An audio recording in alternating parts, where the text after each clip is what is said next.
Hello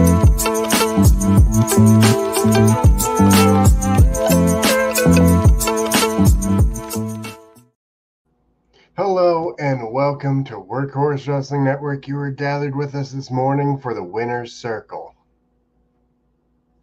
Yes. We are here as always on Saturday morning. This is episode 11 of the Winner's Circle. Wow, it seems bizarre that it's already been 10 episodes in the can, especially since we missed a couple weeks. It doesn't feel like we've been doing it that long because it's at least 10 episodes towards 10 weeks. So, but yes, we are here as we are every Saturday morning, 7 a.m. Pacific, at 10 a.m. Eastern. Anika should be here anytime. We are going to be reviewing Raw, NXT, and Dynamite from this week. Thankfully, Raw was the first episode now of the reversal to 2 hours. Is that right? I think so. I thought it was last week. Oh no, it was no. was this week. I thought it was last week, but then it was this week. I thought it was last week. Then when I watched last week's, I realized it wasn't last week because it had the third hour. And then this week, it was finally 2 hours. So it was nice to have it at 2 hours. We didn't do a clown of the week on Tuesday because I wasn't really thinking about it, but here's my clown of the week now. Anybody that complained about it being 3 hours and now is complaining about it being 2 hours. Like, you just, nobody's ever happy, right? So you saw people that complained about it being 3 hours. They wanted it back to 2 hours. And then the same people are complaining, oh, the 2 hours isn't enough, or they didn't like it, or whatever the case may be. So obviously you can't please some people. So, constant complainers. Those are my clowns of the week, especially when it comes to wrestling. How's that? But no, I mean, we'll crack into Raw here in a minute, but just generally speaking, I'm very happy that it's back to 2 hours. We'll see if that translates to once it's on Netflix. I have a feeling it might go back to 3 hours. I hope it doesn't. I hope this is a way to test to see which one people like, which one might, get more better rating. Like, if it might get better ratings on a 2 hours, and that might have something to do to play into how it's going to be or how long it's going to be on Netflix. How long do you think it's going to be on Netflix? You think it'll be 2 or 3 hours? 2. That's why they're moving it to 2 now. Good. Yeah, I was hoping so. I hope that was their way of trying to condition people to get back into the 2 hours for their launch on Netflix. So let's see. We do have Wrestle Dream this evening, so make sure and join us live as we do our AEW Wrestle Dream watch along, starting at 5 p.m. Pacific, 8 p.m. Eastern. Should be a very good show. Lots of solid matches. Wrestle Dream is, even though this is only the second year, just after the first year, and now the card for this year is slowly becoming one of my favorite AEW pay-per-views. I thought Wrestle Dream last year was amazing, and this card looks like it should be amazing. So I'm very excited for tonight. That and Forbidden Kingdom have been two of my favorite.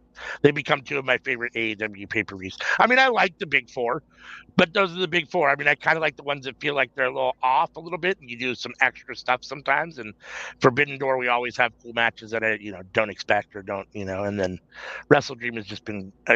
Last year was great, and this year's card looks really good. So make sure and join us back for that. If you're new here to this YouTube channel, hit the subscribe button, hit the like button on this video. It helps a lot. Hit the bell to be notified. I believe Dolores told us that we're officially either at or over 200 subscribers. So thank you guys so much. Can't express in words how grateful we are for all of you and how much we appreciate all of you. And anybody that actually listens to us. When I look at that, it's bizarre to me to think that anybody actually tunes in and listens to us. Because, I mean, I'm just an idiot that talks about stuff I know nothing about. So it's very weird to me that people actually, but, I'm glad that people enjoy it. I'm happy to be here doing it for them. So I guess in lieu of Anika coming, because I don't know exactly when she'll be here, I guess we can just go ahead and start Raw, and she can catch up when she gets here. So if you want to go ahead and start Raw, and hopefully she'll be here before Dynamite. And, so Raw was kicked off with CM Punk. He thanked the fans. He said he hasn't been home in like 5 weeks, and he's going to go home, and that he'd like to say he'll be back soon, but he really just don't know. Yeah, I mean, this pay-per-view threw me out. This promo threw me off because he said stuff that's worth discussing, but he didn't really say anything either. Like it was like, "Hey, love you guys. I'm going away for a little bit," but no specifics. Nothing about what's going on per se. I mean, he didn't say he was really injured. He just said he wanted to go home. But if you want to go home, you can go home for a week. 5 weeks is a long time away. I mean, don't get me wrong, 5 weeks is a long time away. But I'm just saying, like, you've been in other points in your wrestling career where you've been away for longer, I'm sure, or even whatever else you were doing potentially between in the last 7 years when you weren't wrestling. So, that's a little whatever it is. But like, yeah, the promo it was weird because it was like it had some important stuff, but then it really didn't really say much. So we're still left kind of wondering. Okay, not that I care. As long as it's off my TV, I'm glad for it. So hopefully he's away for a long time. So like he's banged up. He's got to heal. And we'll see him when we see him. Yeah. Hopefully it's a long time. Following that, Seth Rollins came out. Yes. And for the life of me, I don't really remember what Rollins said. What did he come out and say? That's a good question. I don't remember the exact wording either.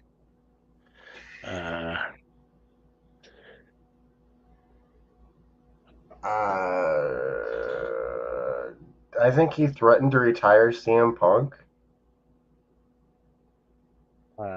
Yeah, I mean, unfortunately, and I know that I need to pay closer attention because we do this show, so this is terrible. But yeah, I mean, unfortunately, I don't always listen to every word of the and right now because after watching NXT afterwards and whatchamacallit, Dynamite, I've forgotten a little bit, but yeah, I mean, he basically came out there face to face, and Seth basically said that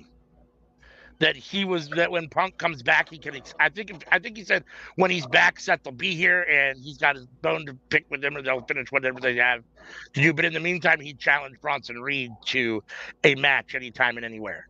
I mean, it was twofold. So after that, we had a quick match against Jey Uso, the Intercontinental Champion, and Xavier Woods. It seemed like Seth didn't like Jey Uso stepping on his time. yeah, definitely. Yeah, I mean, this was. I felt bad. For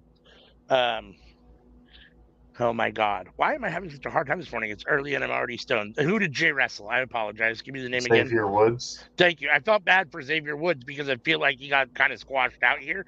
This really wasn't a very competitive match, and for someone like Xavier Woods, who's a way better wrestler than that, and honestly, this is really more. I think this is more going on to just fuel the fire between Kofi and Xavier. The loss is to make Xavier even more frustrated to further drive that wedge between him and Kofi. It's not really about Jey Uso. But at the same time, I was definitely disappointed to see Xavier Woods get beat in a very short, what felt like a squash match for Jey Uso. So especially when it was for the Intercontinental Championship, like. Xavier Woods hasn't had a whole lot of these opportunities. So, I mean, this is a valid opportunity. I mean, I understand that the story is Kofi and Xavier and their wedge, but this is also a story, and you should have given them enough time. You let him actually wrestle a good match, show that he can be a quality singles wrestler like we all know he can, and then have him lose. I just don't understand why it had to essentially be a squash match. After the match, Braun Breaker came out and delivered spear to Jey Uso. Yeah, I mean, what do you think of the segment in general? Wood losing, and then Braun. First things first, I did not miss Seth. Like when he came out, he started. I'm like, I really didn't miss you, bro. I didn't like you. That's just is not the only one, but I digress. This match, I totally agree with you. I wish it was longer times. I wish I had more time. I don't know if it was intentional or not, because it's like, okay, cause on the one hand, you have SmackDown, so you know how to do a 2-hour show. But on the other hand, this is Raw, so maybe not sure if it's different people doing 2 shows, so y'all don't know how to condense it to do 2 hours. But yeah, like I definitely wish this was at least 5 more minutes, you know. Again, still, I don't think this is derailing the story. I'm still interested in what's going to happen to New Day and how we're going to solve this. Please solve it. Also, Jey Uso refused. I mean, Xavier Woods refused to shake the hand of Jey Uso. And on one hand, it's like, y'all brothers, y'all friends. On the other hand, side note, I don't like when they interview people after they lose like anything, like losing boxing tournaments or the World Series or Super Bowl. It's like, y'all just like, no, I don't. How you think I feel right now? Why you want? Let's ask these questions tomorrow once I'm done punching a freaking air. But like, why are you asking me this stuff? And the worst part about that is they're doing it on purpose because they want you to give that raw soundbite. They want you to say something that you wouldn't normally say because you're not thinking correctly, which is manipulative and bullshit. I mean, that drives me nuts. And like, so to that credit, I'm like, I'm not that mad that he didn't shake his hand, because it's like you said, it is for a title. So yeah, we'll be friends tomorrow. Right now I'm pissed. So I don't care about shaking your hand right now. So I'm not that mad about it. Well, and Woods is turning heel. I mean, Woods is turning heel. I mean, that's happening, and this is just a further example of that. So there's still hope. There's still hope. Whatever. But let's go to Braun Breaker. Being on scare tactics has changed him. Braun Breaker. Don't. Okay, I'm gonna say my thoughts, y'all, and then y'all say stuff. So right after he loses to Jey Uso, right? He's not necessarily saying that he's from Jey Uso. He's just saying respect, right? Okay, baby-ish turn, and then bad blood happens, and a certain old Atlanta person confronts Gunther, and all of a sudden, Braun Breaker is back to spearing people out of nowhere. Coincidence? I think not. So, in a nutshell, I don't like this. I don't like this. If it was supposed to be Braun versus Gunther, but Goldberg got a pop, so now everything you want from Braun is going to go to Goldberg. I hate this. I hate all of it. It's stupid. That's my thought. Yeah, wow. And that's actually what happened, huh? Oh man. Okay. And I feel like WWE needs to make up their mind. I mean, I get like, okay, you just want to match your show respect last week, it's fine, but you guys looked all much buddy. You weren't like horribly distraught about losing, and then this week you're out here spearing him again. Like, are you a heel? Are you a face? What are you? Like, I mean, where he's definitely a heel, but like we had a face moment. And now the whole thing is just weird to me. Like I feel like they don't know exactly what they want to do with Braun Breaker still. I like wrestlers that do spears. It is a good one. It is a good one. Like Edge, Bobby Lashley, Rhino, like. Rhino has the best one. It's a good move when it's done right. As long as it's not overdone. As long as it's not overdone. Yes. I don't need to see 7 of them in a match. Well, I don't need to see 7 of any move in a match, or 5 any move in a match. One time in a match, or maybe twice is more than enough for any move really in a match. I mean, other than a punch or a kick or a standard strike or something, or a headlock or whatever, I mean. I'm cool with the 3 if it's, there's one in the match that doesn't end in pinfall, but then you have like one at the end and it's a near fall, and then they just one more time, and then boom, and then 1, 2, 3. Like that works for me. Braun is a good one. I like Braun out of nowhere and the full speed of it. All right, what was next, Jimmy? Up next, we had Andy Dalton versus George Kittle. I mean, Sheamus versus Pete Dunne. That he just not look that as a black person. and the people all y'all look alike. Pete Dunne does not look like George Kittle. He looks more like George Kittle than Sheamus looks like Andy Dalton. Well, But that's true. the resemblance is there. They all look like they could at least be cousins. I really enjoyed this match. I thought it was great. These two have really good chemistry. I'm here for this feud. I don't understand why Pete Dunne lost. I guess that's where the disconnect is for me. I mean, don't get me wrong. Again, this is another one of those, like, they're not that different in age in real life. I get that, but like it feels like Pete Dunne is still somewhat on an upward trajectory of his career in WWE. Maybe at this point he hasn't because he's been around for a long time and it's been whatever. But it feels kind of like that, where Sheamus has already been to the mountaintop and is kind of feels like he's on the descent. So it feels like Dunne should get the win here. But other than that, I thought the match was fun. These two are great. So with Pete Dunne, I think he's still in his 20s. This is actually a case of he looks older than he actually is. But I do agree with you. Great match, awesome match. Someone brought it up, and it's crazy to say this, but it's like, y'all gotta make your heels a little stronger. Like WWE, you have good baby faces now. You have enough. Now the heels gotta win something. Isn't Pete Dunne the same age as Sriracha? I'd have to Google that. I don't know. I'm not even sure what age Pete Dunne is. I'm on it. Y'all talk. I'm on it. No, I mean, aren't they both heels? Aren't both Sheamus and Pete Dunne heels? I mean, Sheamus is the face in this story, but they're both heels in the scheme of WWE. How is he the face in this story? I don't know. I mean, in theory, you would think Butch would be the face of the story because he's the one that's trying to overcome a bully, right? But yes. but he's the one that attacks Sheamus. Like, Sheamus is hazing him. He's calling him a name he doesn't want to be called. And he's like, I've had enough of this. You're not going to call me that. That's not who I am. I am. Okay. Because where did this come from? Number one, Pete Dunne is 30. And so, number two, this started when Pete Dunne attacked Sheamus. So, how is he the baby face? I'm sorry, how is he the baby face? Sheamus didn't do sound nothing. Like a school teacher. Like the bullied kid finally fights back, and you're the problem. What fight back? When did Sheamus bully? He called him Butch for years. That was his nickname.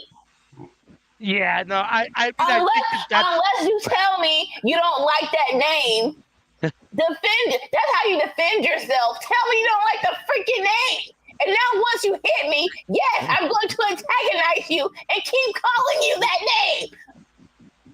It's one of those weird things because I do think Sheamus is technically at this point. It's weird.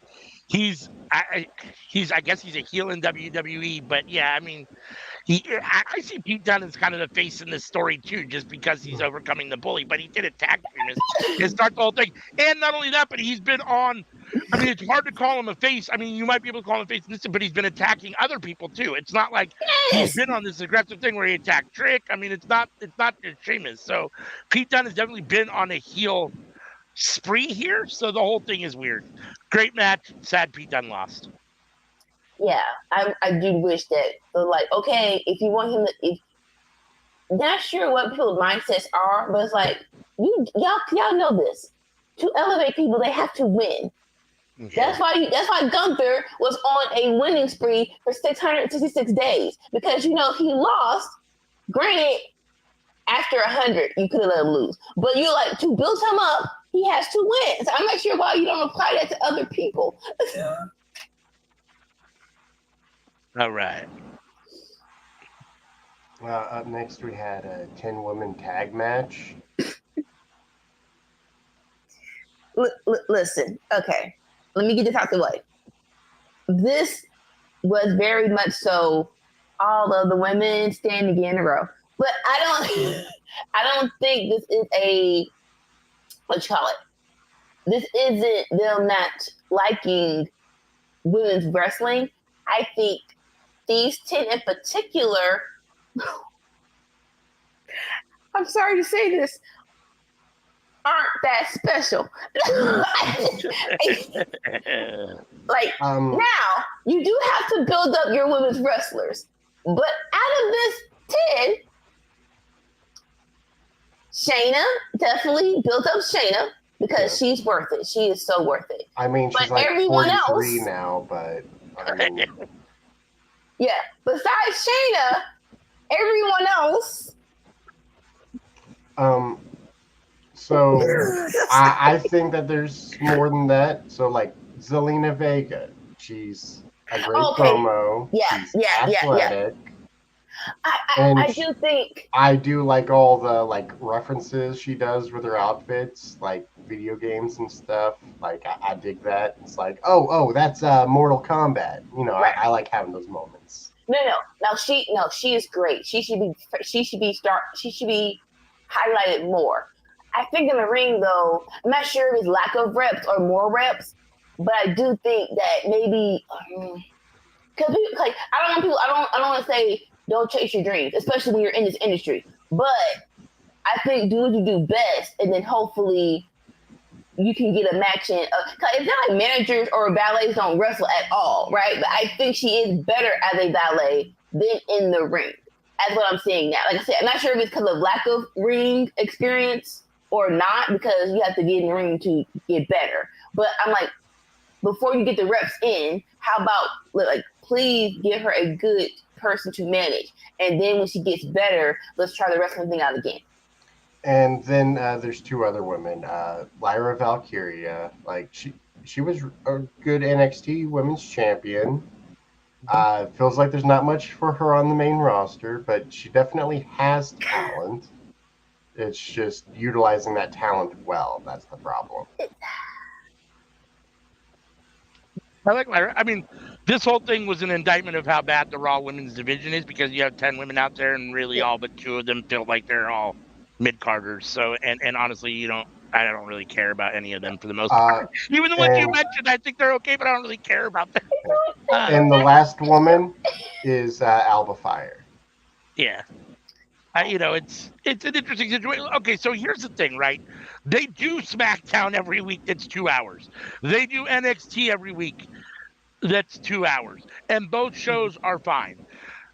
It feels like they felt, oh shit, Raw's got to be 2 hours. We don't know what to do, and they panicked. They had a short match. Yes. Now they felt like, oh shit, we don't have a third hour to get enough women, so let's put all 10 women in the thing at one time because we only have this much time on TV. What the fuck are we doing? You guys do this every week with SmackDown. You can't get it right on Monday night? Like, the whole thing, this was a bad spot for me. This was a down episode for me. I was not happy with this episode. Other than the fact that it was 2 hours, which is what I've been asking for. That doesn't mean you have to do. It almost feels like it was like, oh, you guys wanted 2 hours? Well, we'll give you 2 hours, but fuck you, we're going to do it shitty. So that then you guys don't, so we were right and you were wrong, because 3 hours was better. So it's like, whatever, dude.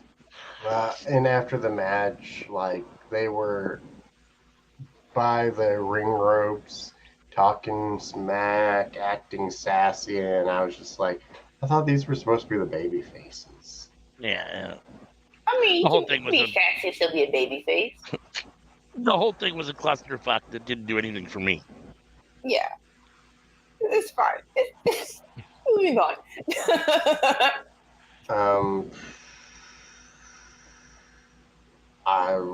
Was the main event up next? Shoot.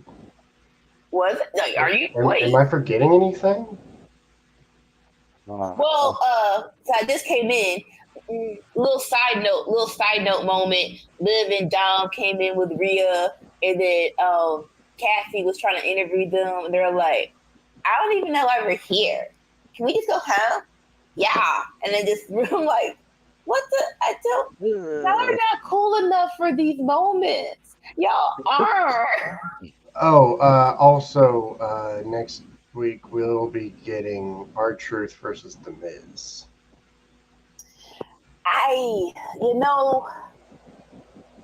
It's the joke has run its course. The joke has run its course. Let them just part ways. We know y'all brought them together because y'all like. At WrestleMania, it was just supposed to be R-Truth and Judgment Day moment. but you didn't have faith in him to be by himself. So all right, let's reunite him with his partner. Cool. The joke has run its course. It's time to divide. It's time to both part ways. Now, am I interested in Miz with Karrion? Hell no. Like part ways with that too. Just like you know, I love both these guys, and I hate this. Like, this does nothing for me. Neither this situation. I don't care about the Miz versus R-Truth. It feels like it doesn't do anything for either of them, in my opinion. And I'll be honest with you, like, I get it. Like, your job is your job, right? Hopefully, if you have a good job that you love, it's in the career that you trained for, went to school for, whatever it is, hopefully you stay at that job forever because you love it. At the same time, yeah. I feel like these guys are around for so long. I feel like I love R-Truth and I love Miz. I'm kind of tired of seeing them. They've run their course in some regards. Like, together, yes. Not even together, just separately. Both of them they feel like they need just a revitalization. They need to recharge, maybe go away for a little bit and come back with something slightly different. It just feels like it's old hat already. We've been watching Miz do this now for a long time, it feels like. And the same with R-Truth. It gets a little old. It's like you said, the joke is run its course. And I feel like for both of them, it feels like this current character and what they've been doing for a long time just kind of run its course. I mean, I love R-Truth, but we've had this crazy R-Truth with Little Jimmy since Little Jimmy. I mean, how long ago was that? I mean, that was a long time ago. So, I mean, it's like, okay. It's like, okay. So here we go. I mean, like I said, I love both these guys. I hate this. So, all right. So the main event we had Sami Zayn challenging Gunther, and it would have been nice for Sami Zayn to go to Saudi, but he probably still will, but just not as champion. But this match was great. It definitely was. It definitely was. Not enough things to say about how good the match was. I'm not really surprised it went the way it did. I do feel like WWE sees Gunther as their next really super big superstar. And, even though Sami Zayn, I feel like Sami Zayn's kind of reached maybe the top of what they feel is like his ceiling. So he gets these opportunities, but he's probably not really going to ever be. I mean, he might be a world champion at some point, but as far as to carry the belt for any period of time or be like the face of the company, although indirectly he has been just because he gets over, everybody loves him and he's on TV so much. So, but I mean, I wasn't surprised Gunther won here. I mean, and I don't necessarily have a problem with it. I feel bad for Sami Zayn, but. Gunther is great. I like the way he wrestles. It reminds me of like the golden era of wrestling. I don't know how I think he does as, the face of the company, of like the whole like media circle of it. But I suppose as long as you have like Cody there to do all that stuff as the other champion, then Gunther being the, B champion is fine. Well, Gunther doesn't have enough personality when it really boils down to it. I mean, if you look at the guys that have been mega stars and carried the company, he doesn't have that personality, right? Now, I will say this. He's gotten better on the mic. He's gotten better on like these the last 3 promos. It's like, why are you trolling people? Oh my gosh, shut up. Now, yeah, he's a little too wordy still, but he's gotten better. But like going on the Today Show or the Tonight Show, you sending Gunther or you sending Cody? Now see, here's my thing, right? You don't have. I don't think your champion. It's okay. I know it's nice if your champion does these interviews, but I don't think your champion has to do those interviews. Yes, it'll be very nice to be I don't think the face has to be champion. I know it makes sense in a business world or something like that, but heels can do it too. Heels can do it too, but more so like being the champion and having to do the interviews. I don't think have to coincide with each other. Like he said, I don't think he's the B champion per se, because I'm trying to compare. If you're not the face of the company, you're the B champion.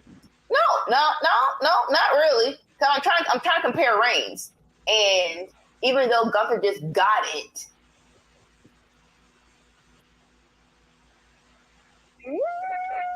match wise, I mean, then there were a lot of IC champions that were the A champion then. see, so like I said, the A champion. See, no, that's about titles. More so, so we just not get derailed. I don't think your even though it'd be nice your champion can do media calls and all that good stuff, but I don't think they have to do that. I think you can have just this, what you call it, attraction of I'm your champion, I'm going to beat someone up. All of you can just do, all of the rest of you can just promote me. Exactly. I don't think you have to promote yourself if you're that good of a champion. So I don't think, and you have to do all that. Aside from when it was Cena, because like even when Cena didn't hold the title, he was still the face of the company. Like Randy might be holding the title, but and and with that aspect, right? If they would have realized that, I probably would okay with Cena's career the last 10 years. I'm like, hey, he can be the face. He can talk. Just put a freaking belt on him. Sweet. Yeah, I mean, I don't think Gunther is the face of the company. He doesn't even have. I mean, if we are talking about titles, the Universal title is bigger than the new title that Gunther's holding, right? So I mean, Cody is the A champion or the bigger champion. I mean, he holds the bigger belt. And if you do want to send a champion, you have Cody to send. Now, I don't really care for Cody either. But he's got at least a little more. I don't want to say personality, a little more life to him. He's a little more upbeat, a little more energy, longer in the tooth. Gunther, Gunther's a little more reserved, a little more stoic, a little less whatever, which is fine too, but I think that WWE, I'm not saying that they want Gunther to be the face of the company. I think they want him to be one of those guys. They see, they have a couple guys that are at the top, and I think they definitely want him to be one of those guys. Now, as long as he's surrounded by Cody Rhodes and, whatever other guys you want to talk about being in that top level that have personality, then it helps a lot, or more personality. It helps a lot. And Sami Zayn has carried him a little bit. I mean, these promos have been good on Gunther's end, but Sami Zayn's a better promo between the two of them. He's got more energy. His promos are more direct to the point, less wordy. They hit harder. Well, like on your end, when you said that he's reached his, I don't think he's reached his ceiling. I do think and hope that in the future he is champion. Not sure how that's going to look, but I do think have one more good time where he sneaks close to the mountaintop. The fans are going to push him over. He's like, I think I'm like, no, you're not. Like, I really think he's going to have that Daniel Bryan moment where it's like, no, you can't do this to him again. He's champion, either he's going to be champ or we riot. He is that good of a baby face to have that moment. Case in point, this match was good. Gunther, when he that kick out, he just like, oh crap, what do I do? And it's like, are y'all gonna do it? Are y'all gonna do it? Because Sami versus Cody, I wouldn't mind. Yeah, so like the possibility of him might winning in this match made this match so much better. No, I agree. And I mean, Sami's great. I mean, I think it's hard for me to compare Sami Zayn to Bryan Danielson or Daniel Bryan, just because I think there are levels to this, and I do think that Bryan Danielson is a couple levels above Sami. So in that regards, I feel like I understand why they did it with Daniel Bryan, i.e. Bryan Danielson, and why they might not do it with Sami. That being said, I want Sami to be champion. I'm here for it. I think he deserves it. I think he's earned it. I'm just not sure that I think WWE sees it that way. I think they're booked him better recently, and they've given him more opportunities. I just don't know if they're going to let him actually reach that mountaintop or not. And the reality is that he's not young either. So I mean, I don't know, what his body's like or whatever, but who knows how much longer he's going to be wrestling too. I mean, you never know. So if you're going to do it, you don't want to pass up too many more opportunities if you're going to do it at some point. I definitely agree with you there. Like just comparing the moments of the Yes movement in him and Right. Danielson versus the Authority and Sure.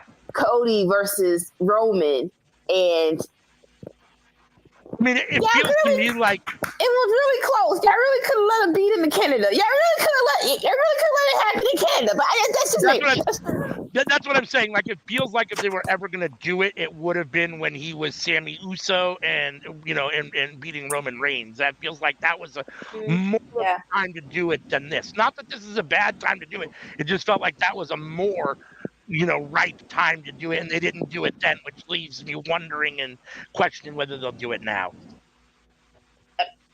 Cannot disagree with you there. I do think that I think he has one more of those times in him. Yeah. Hopefully. I thought this Raw was down. I was very disappointed. I was very happy it was 2 hours, so it gets a markup for just being an hour less, especially if it was going to be a bad show, if we were going to get another hour bad show. But I was very disappointed with this. I think I gave this a C+ at best. Yeah, you can't. Yeah. I can't argue with that because it's like you said, y'all have done this before. So if y'all need be, if it's different people running different shows, then how about this? For 2 weeks, let whoever's running SmackDown run Raw and show the people. Not even like run it creatively. Just like, okay, this is our 2-hour format. This is how we decide who gets time and who doesn't. Now this is how y'all do it with your people. If y'all just let them do that for 2 weeks, so y'all can get this in order. Because this felt definitely rushed, and I don't like being rushed. So what'd you guys give it for this week? C? You gave it a C? I gave it a C+. Yeah. I think we all give it a C+. Perfectly. All right. So that wraps up our Monday Night Raw review. We'll switch to NXT. This week on NXT, they started off it opened with a long recap of last week's debut on CW. Trick winning the championship for a second time.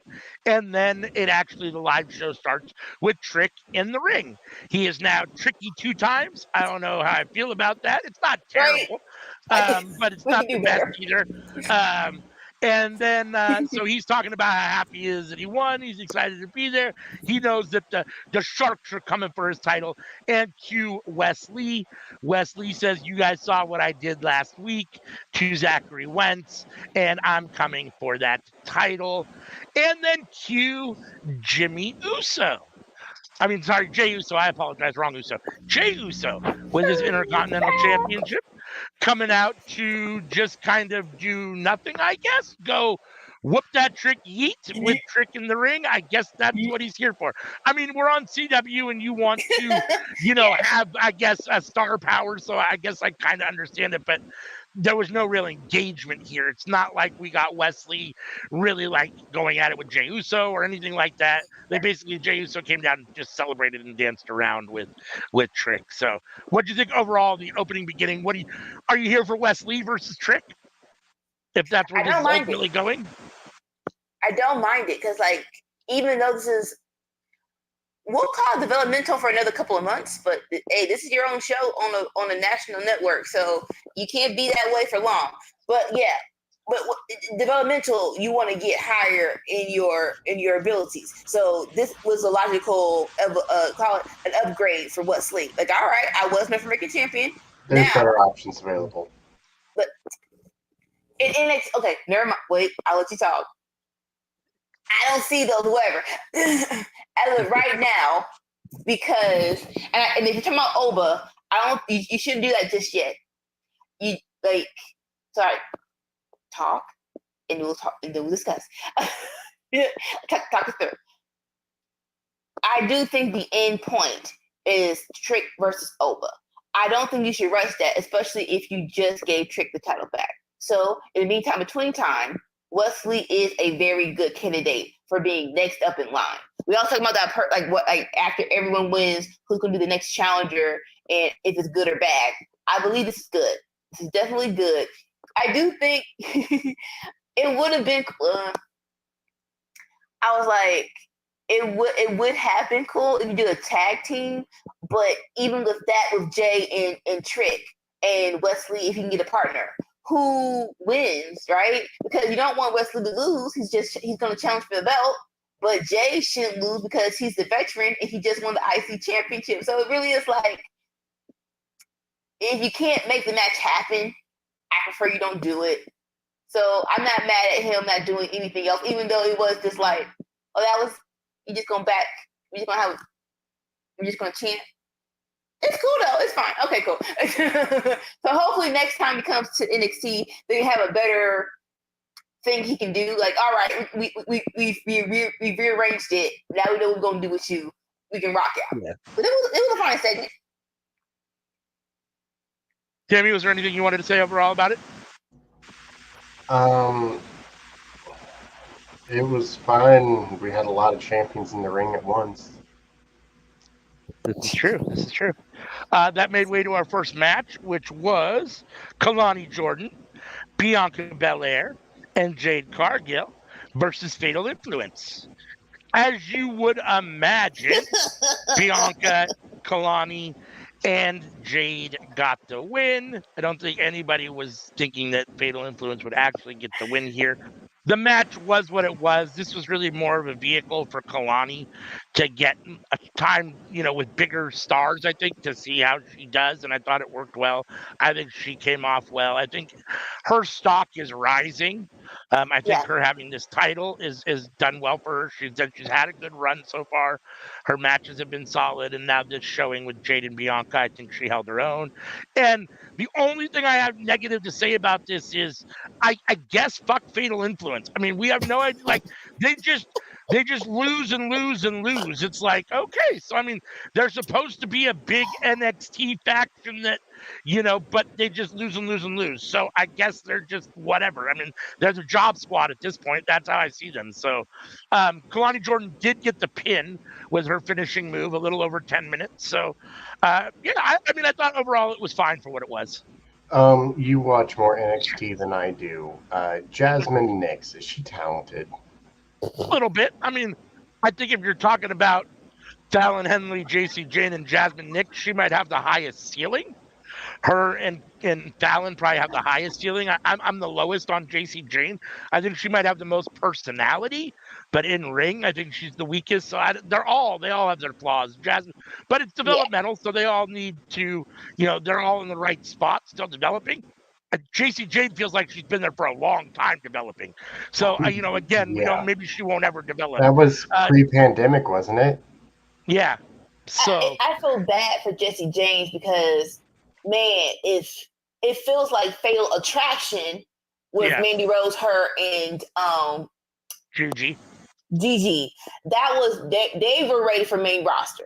They were ready for main roster, but then stuff happens. Mattel has our back, so we can't show anything raunchy. So, but like I think if I didn't think that they were. I was never a fan of them. I'm on the record saying I was never a fan of the group.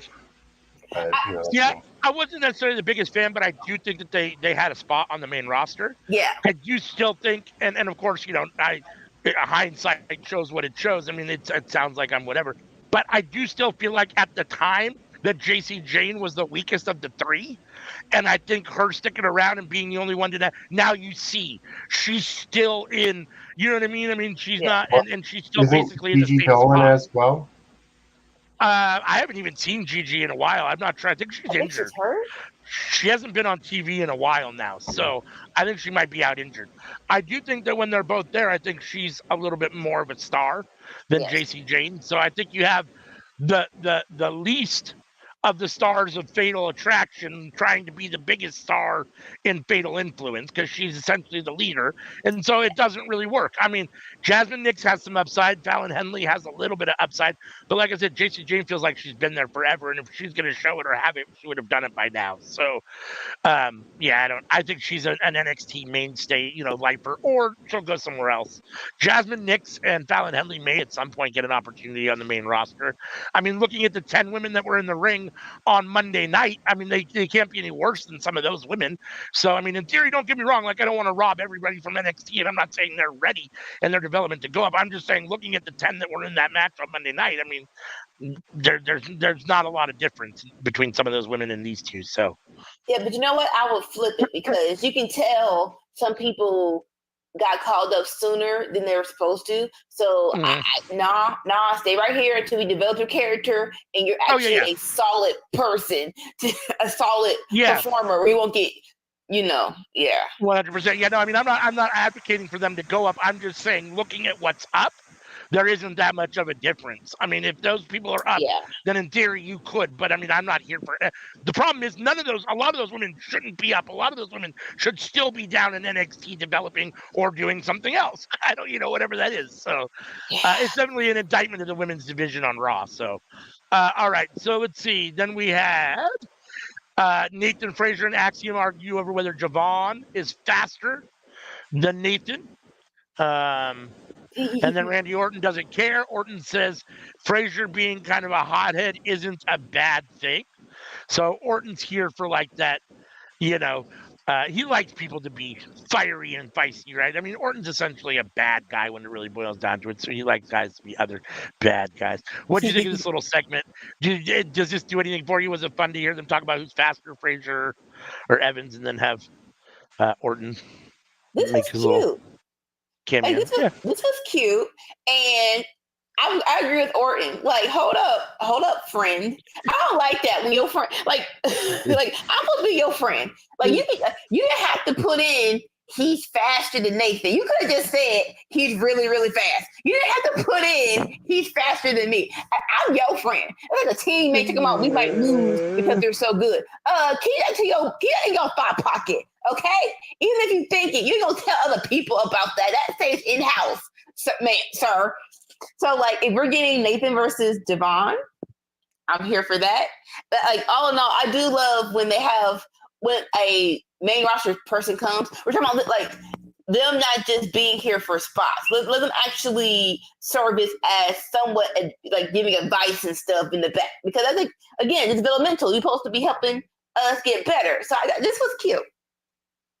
I mean, Axiom and Frazier are definitely, or NXT is trying to put them in situations where they can show that they have personality. That's what all of these segments for the last month and a half have been. One of the arguments has been that they're bland and don't have, that they're not getting, so they're trying to give them these opportunities to show that they have the personality. I mean, Frazier's shown a little bit more personality. Axiom still doesn't have any real personality. I mean, he's doing fine with the actual words that are coming out of his mouth, but like the energy, the body language, it's still not enough. Like it's still not connecting. So, I think Nathan Frazier, the jury for me is still a little out on Axiom. Skill-wise, Axiom is ready to be a singles guy, and I think can be pushed.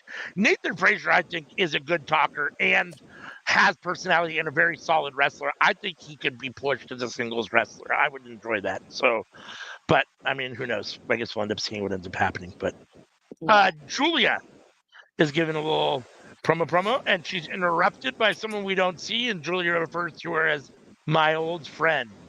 We will see later who that is. Okay, so we all have watched the show, so we know now who she's talking about. But at this moment, who did you guys think it was? Did you think? What popped into your mind when she said my old friend? No clue. I had no clue. I'm trying to think of the name. Hold on. I'm going to look it up. I didn't, honestly, so I don't want to spoil. I guess it doesn't really matter. Spoil it. I'm going to say it in about 5 minutes anyhow. I didn't realize that I was never under the impression that they were necessarily friends. So when she said my old friend, I was like, okay, that was a little odd. So that being said, she's the one everyone's waiting for.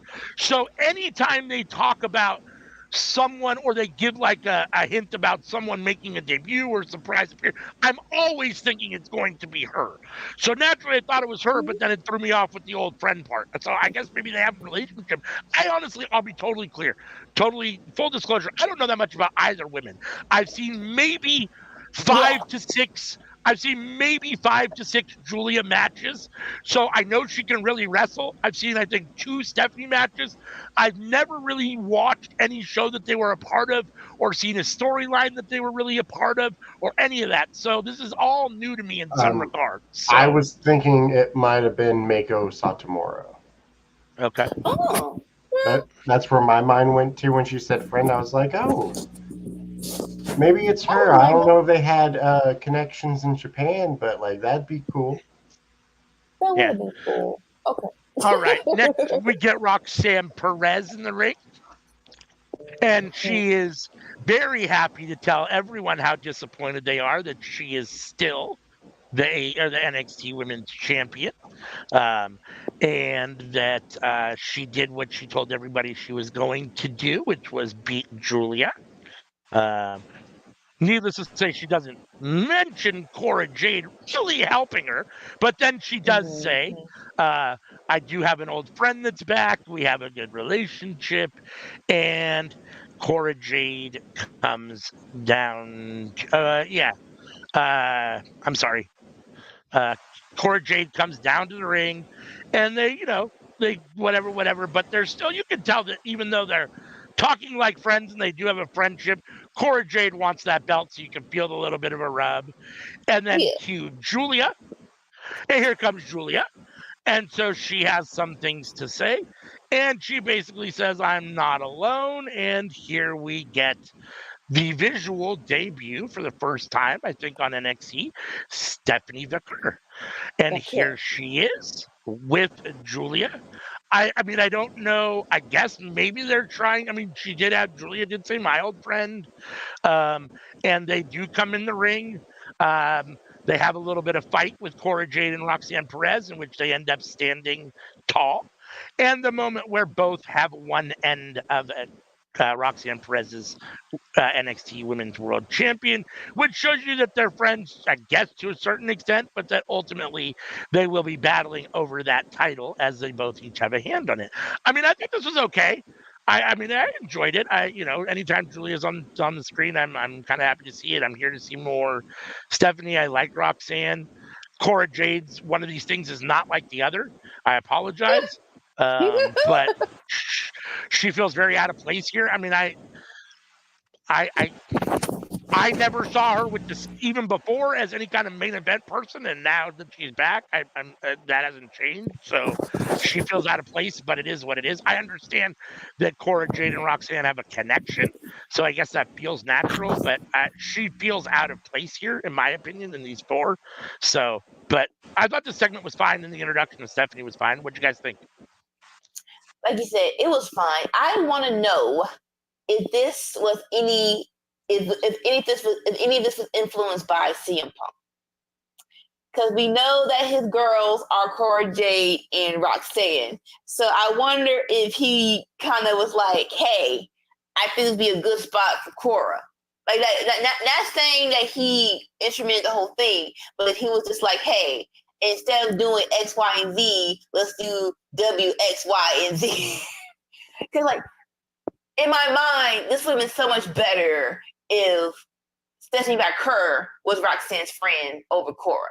Like he said, I know the connection between Cora and Roxanne, but this is not her time to be in this picture just yet. Like let someone lose or retain the title, and then you come back. But like you said, in the ring, we'll see. We're definitely gonna get a tag team match, so we'll see if you level up or not. But like you said, this was fine.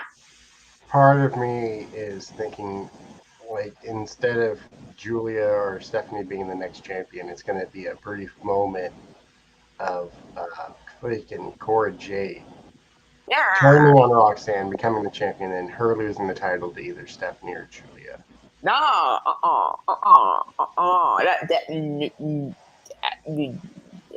You don't like it.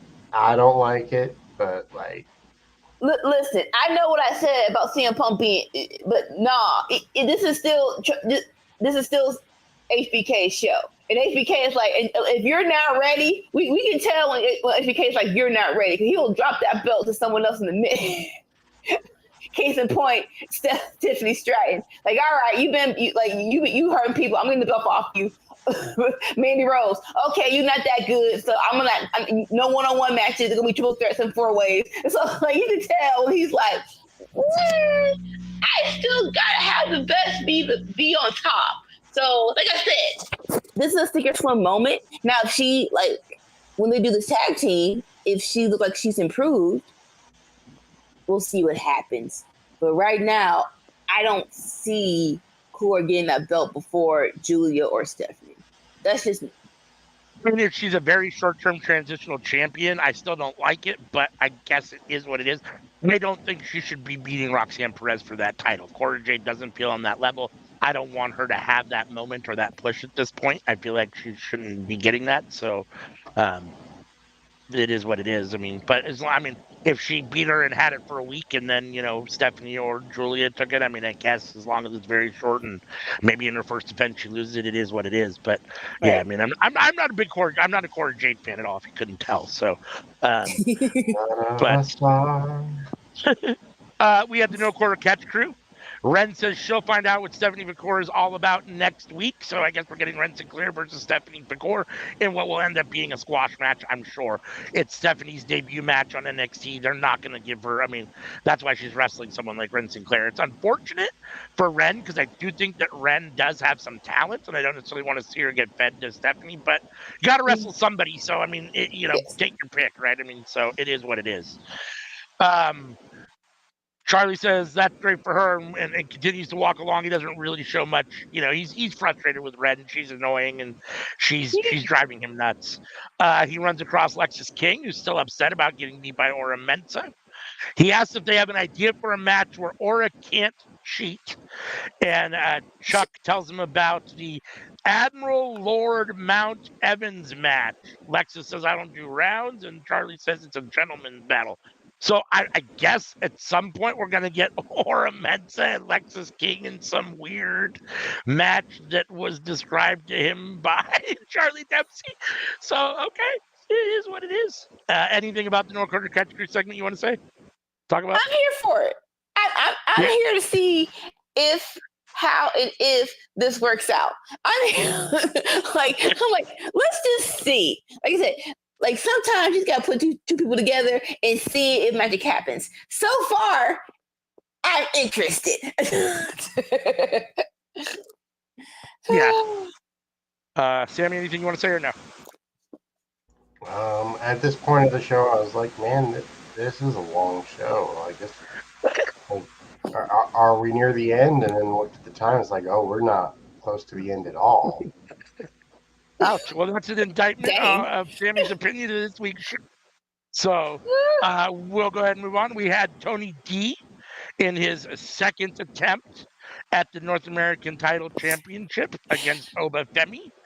And this time he was not too scared. And this time he climbed the big mountain and got the win. And your new NXT North American champion is the Dawn of NXT, Tony D'Angelo. This was a really, really, really good match. I thought this match was better than the first one. I feel like they both. It feels like they both sat down, really watched the tape of the first one, and looked at where they could improve, and came back and did way better. So I thought it was. I'm still not totally sure how I feel about Tony D beating Oba Femi, but it's fine. Ultimately, it's okay. Tony D's a huge star, so I think a belt on him is a fitting place for a belt to be, and he should have a belt. I just think Oba's the next really big thing, in my opinion, for WWE in general. I think he should be on the main roster in the next 6 months, and he should be pushed to the moon. So, him losing is a little disappointing, but I thought he looked really strong in defeat. They did a good job of having him look strong in defeat. The match went 14 minutes, which is good for NXT. That's a good time. I thought they both had a lot of offense. They are both big guys, and they were a little gassed. You could tell they were both a little tired by the time it was over, which works into how Tony D was able to kind of get the roll up for the win. Like, I mean, I often don't. I'm not usually real happy with roll-up wins after like a long match and a lot of close call or a lot of close 2 counts or 3 counts when they've had a lot of big moves and then all of a sudden someone loses through a roll-up. But here, when you've got 2 really big guys who the cardio is pressed to the limit, it makes sense why Oba would be tired enough to get rolled up at the end, which is kind of how it came off, even though he sat up and looked like we were going to get kind of an Undertaker type moment. What do you guys think of this match and Tony D getting the win here? Hey, I get it. Oba's that dude. Let him reign forever. But how can he win one title if he doesn't lose the other? So, Yeah. and if anyone to lose to, I think that Don's the perfect person to lose to. Great match, loved it. Like you said, y'all like when it comes to like this is one of the pros and cons of being a big man. It's like, yeah, all that muscle, but 10 minutes go tire you behind out. Like you said, it worked great in the match as Tony got the win. I'm not mad at any of this because I see the future. And if done right, like if they do what they should do, I'm okay with this. Sammy? It was good for him. I assume Obafemi will be moving on to the main roster. No, he got to beat Trick. Why's he gotta beat Trick? Because who else is gonna? Because no offense, who else on NXT is gonna be? Who's gonna be Trick Williams? He just won the title though. Like that's what I'm saying. Not right now. What are we gonna do with Obafemi for half a year? Like, not right now. But I do think because I gotta think, even though this is a developmental show, we're on national television now. We're on the CW. So we still gotta keep some people. In half a year, maybe somebody can move up into the brackets some and be able to fill in that position. No. But like for Obafemi to be sent to limbo for half a year, like I think he has to be sent to limbo. I mean, I think they could do it in a way where, like, next week he inserts himself. You know, he either does something during a Trick segment or something, and they start, you know, and then they can build for the next few months. I mean, he could have some matches against some guys, other guys. You know, some wins against a couple other guys, and then. So you would have Trick losing the title sooner than later. 3 months. I don't think half a year though. I think 3 months. Let Trick lose it again. 3 months is a decent tolerance.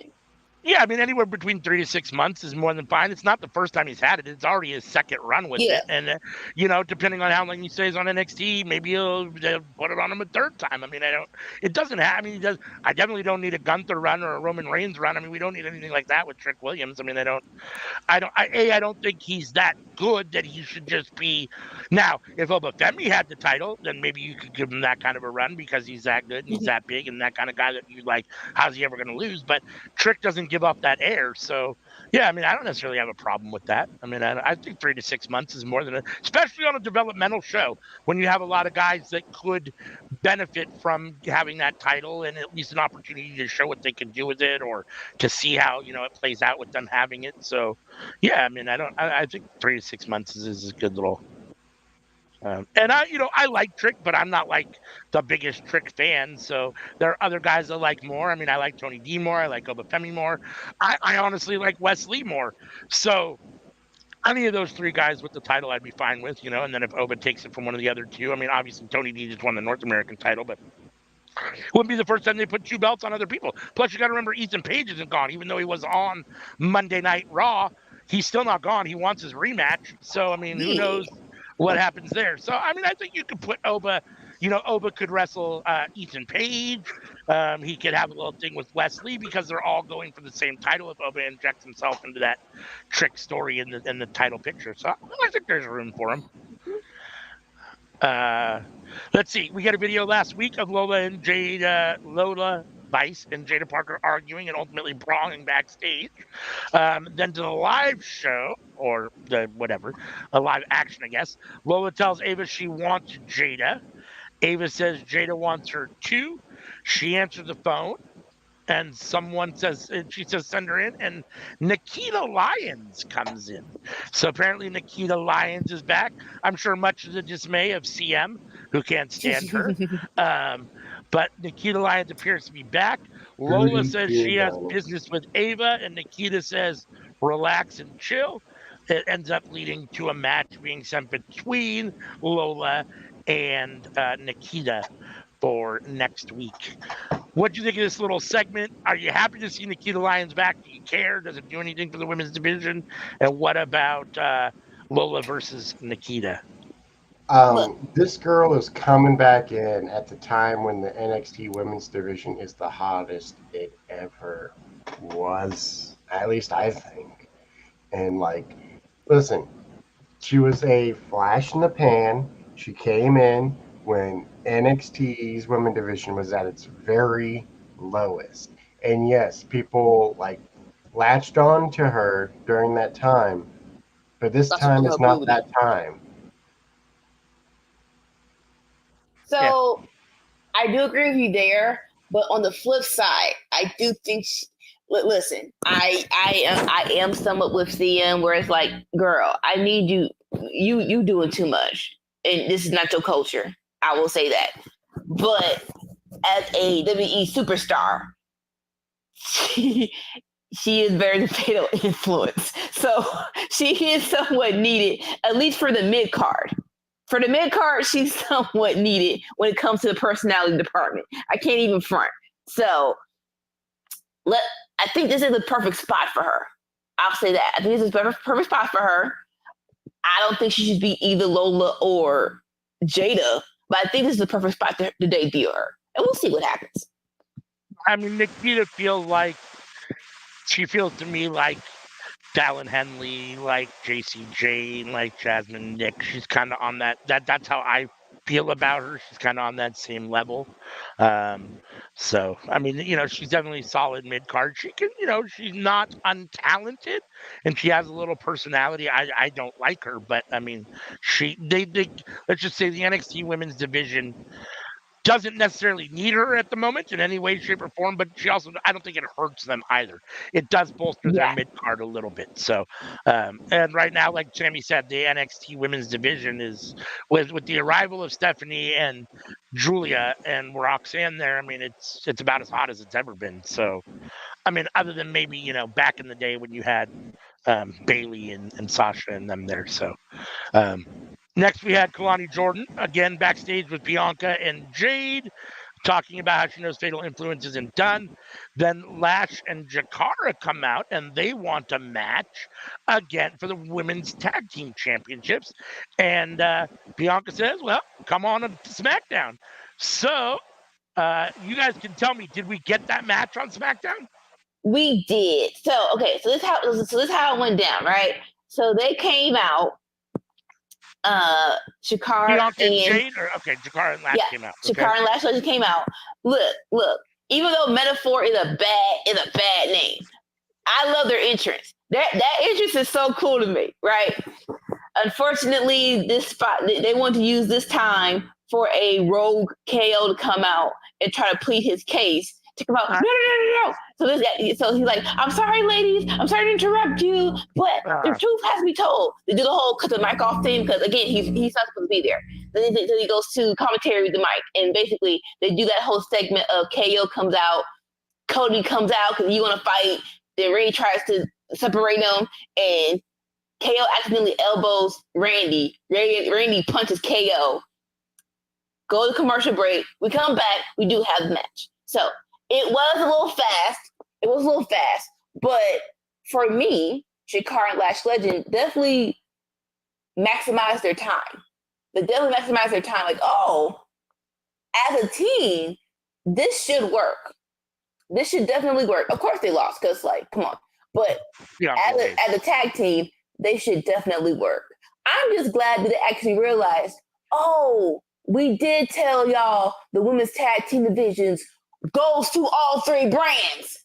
So like, oh yeah, I actually remember that. I'm glad y'all remember because let's do that. Especially now CW's on national television.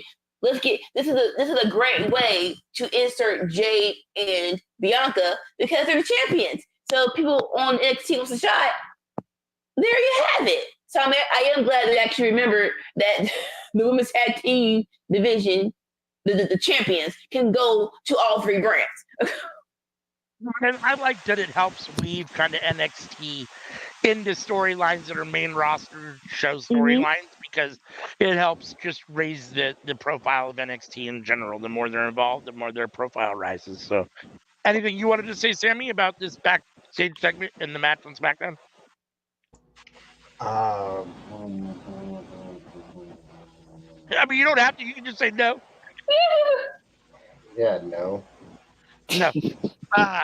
We then got what I think, even though Sammy hates these two, I thought that we got what was the best match of the show.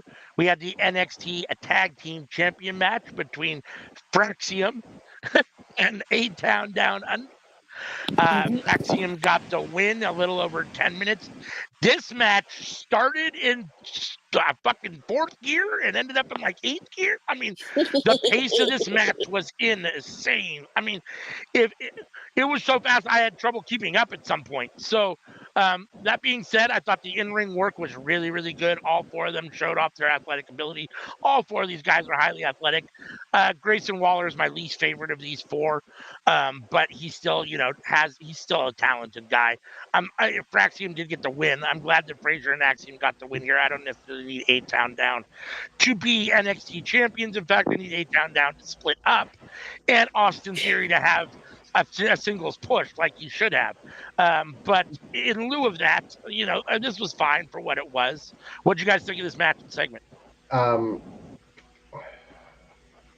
Both of these teams need a breakup. Waller's your least favorite. He's probably my favorite. Like, it was a good match, but like, I'm not a fan of these people.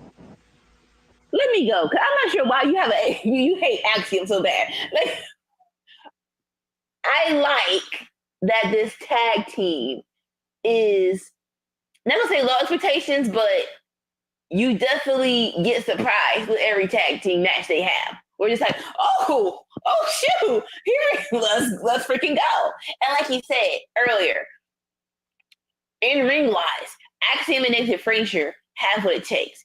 It really is a matter of getting the personalities down point, and more so like in that instant. And that's really the thing with NXT as a whole, where it's like you have a lot of people who are great in the ring, but we need a personality class. We need a promo class. Like we get because either way, at some point in time, you gotta get me interested into why I want to see y'all fight other people. So if they need it, like I would say let's start maybe getting the manager, maybe getting the valet, maybe like something to get them more connected as a team.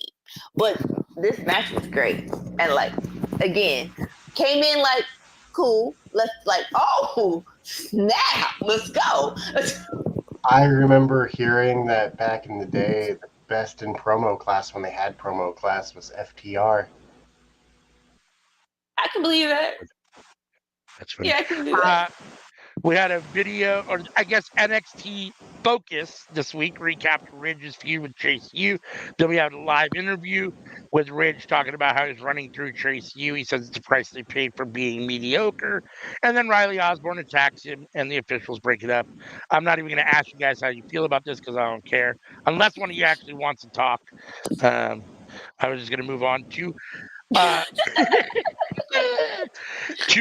Sexy Red time. She is out.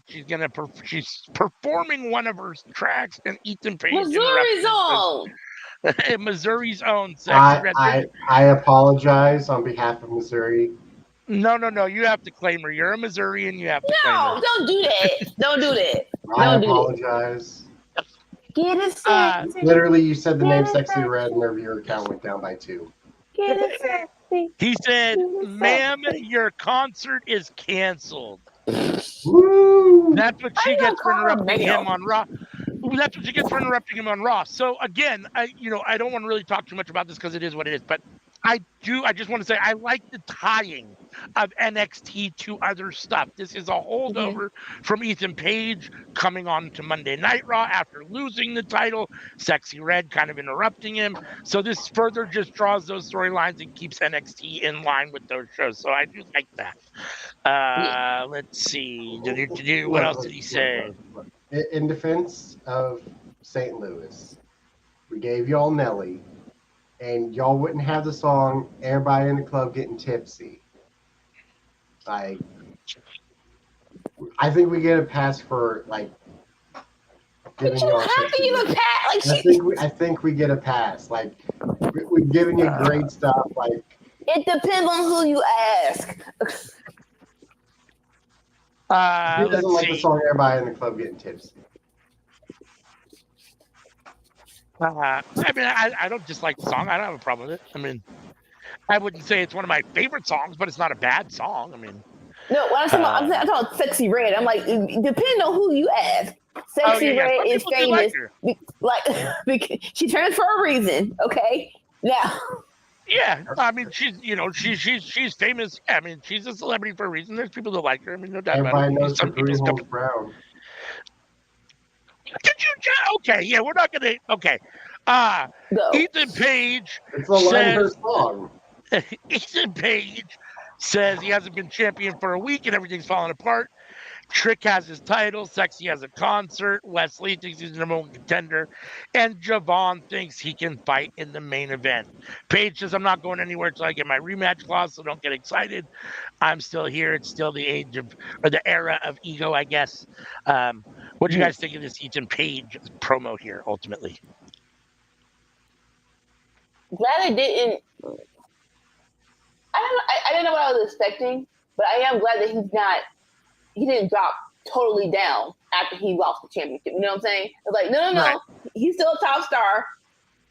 Just give him some time to put the chess pieces where we want him to be. So this was good. This was fun. Yeah, no, I forgot. Javon came out too before the promo actually ended. Javon Evans came out, stepped into the ring, and Page says he doesn't care about Evans is wrestling Orton next, and he attacks him but dodges. Evans dodges and knocks Page down, which was nice, and then dances with Sexy Red. So that was ultimately the end of the segment. I forgot about Javon coming out, which is a big deal because I do like Javon Evans, and ultimately he gets the upper hand here on Ethan Page, and we're going to see him wrestle Randy Orton a little later. Then we get a vignette of Delta destroying somebody else on her road to her eventual debut, which looked fun.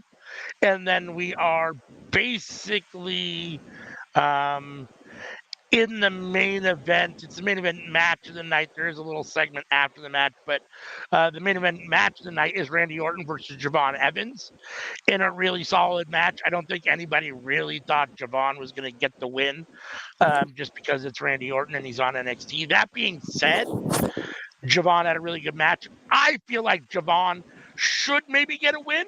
I don't know how you do that with a guy like Randy Orton and have a clean situation. Maybe he does it not clean, but Javon's a face, so I don't know how he would do that. But the win for Javon is bigger than the win for Randy. That being said, Javon gets the rub from just being in the ring with Randy, having a really, really solid main event match. I think Javon's 19 or 20, maybe 21. 20. So, I mean, to do this, 20. So to do this at that young an age and to have what I would call a really solid match with a veteran like Orton, it shows just how bright his future is. So I think this was really solid. I enjoyed it.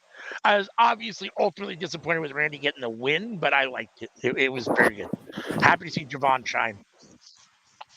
Yeah, no. There's never a thought in my mind where Javon was winning this. This really was about showcasing his talent against Randy. I hate that ending spot wasn't done. It didn't hit the mark. I'm so we have to bring it up because this is even though we're in this place where we're on national television, it's still developmental. They try something that you need to learn. So you think about RKOs, right? The best ones, Seth Rollins at WrestleMania, the whole stomp up into RKO. Evan Bourne, five star flip. into RKO. These wrestlers have been wrestling 5+ years. So even though you want to give the opportunity to Javon, it's like he just started. He just started wrestling. So I'm not blaming anybody, but I'm just saying that was a very big spot to put on a 20-year-old who just started wrestling. I hope they run it back. I'm not sure how they run it back. My mom, first case scenario, Javon has a spot in Javon has a spot in the Royal Rumble, and they do a spot again, and they execute. I don't want him to be afraid to try this again, because that's usually what happens when people don't execute their move. They're scared. They don't want to do it anymore. Like, no, don't be scared. Run this back. Like I said, Royal Rumble is probably the best time to run it back and actually do it, and then the crowd goes wild. I am very proud of Randy for not going off. I'm like, bruh, you are young. So don't worry about this spot. It's going to be totally fine. I'm actually proud of all the little wrestling fans not trolling, not being stupid. Like you said, all in all, solid match. Don't let this derail Javon, and let's keep it going. Yeah, I agree. Sammy, anything you want to say? It was a good match. I loved the what's the word? Philosophy. You know, the thought processing into the match. There were so many moments of Randy being the veteran and being like, I'm 2 steps ahead of you, boy, and then Javon getting that shot in. It's like, ooh. Yeah, no, I thought that they had good chemistry together. Randy Orton, has had a very long, successful career. I do feel like the last couple big Orton matches, especially I'm thinking primarily the Gunther ones, had been a little down for me. So I thought this kind of brought Randy back to kind of more of his match ability. I thought this was a better match for him. The chemistry was better. So I enjoyed it. I thought it was good. We did have Orton lift him up at the end, obviously, and he lift his arm to show that, he does respect Javon. And like you said, I think to just brush this off and move on. You're a star kid and, whatever. So, yeah, I mean, without passing the torch, a small little passing of the mini torch. Let's call it. He passed him a mini big lighter. Let's put it that way. And so for our very final segment of the show, Ethan Page is in Ava's office with Wes Lee. Ava says they both need to earn a title shot. And she books a match between them with the winner going to Halloween Havoc. And then Javon Evans gets himself in the mix too. So it looks like we're going to get a 3-way at Halloween Havoc. And the winner gets an opportunity at Trick Williams. Are you guys here for the triple threat? Who do you think should win? What do you think of this overall ending segment for NXT? I am not mad at it at all. Like you said, I'm glad that Ethan's still in the mix. It felt really tacked in on the end there. What'd you say? It felt very tacked in on the end there.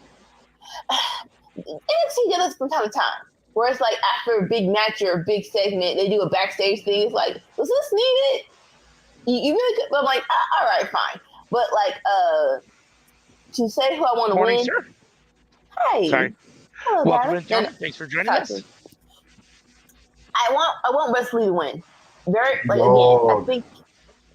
What? Person's name? T-Dog. T-Dog. You said no. T-D-O-G-G.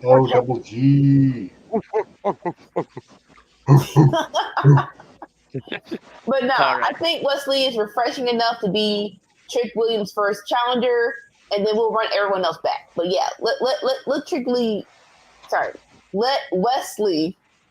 Yeah, let him be the first one. Oh, we got a wrestling day. What's up, Tommy? Let's go.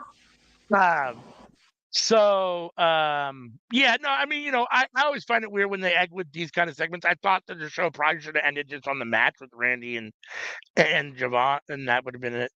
But it is what it is. I think the triple threat should be good, and I don't really have a preference. I think Wes Lee and Trick would be fun, but if Javon got the win, it'd be a huge spot. I guess the only concern that I have is it really I think it's predictable that Trick gets the win if Javon is the person, because Javon's not ready to be champion yet. So that feels predictable. Whereas I feel like both Wesley and obviously Ethan Page was just champion. So there's a sense of either of one of them could really beat Trick as opposed to Javon. So I think both those present a little bit more unpredictableness to the match or to the feud or whatever the segment, the storyline, whatever you want to call it. But I thought it ended all right. I mean, this week for me, even though Sammy said the show was long, I thought between the two matches that really carried the show, Oba and Tony D, and the tag team match between A Town Down and Fraxium, I thought that the show was better for me than Raw. I gave it a little bit higher. I gave Raw a C plus. I gave this a B minus. So, what do you guys think of NXT overall, and what do you guys give it for a grade this week? As this being the second episode of NXT on CW, I like this one a little bit better than the first week because it's like, all right, we're back to being NXT, that hole in the wall where the party's popping, everybody wants to be invited. So this felt more NXT to me. I liked it. Yeah, it was better than Raw. I'm not even gonna hold you.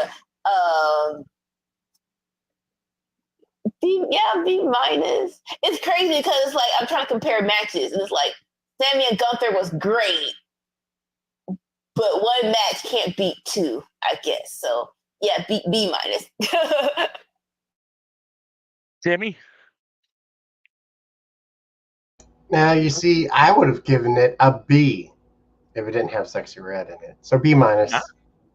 So all three of us agree that it was better than Raw this week. Interesting.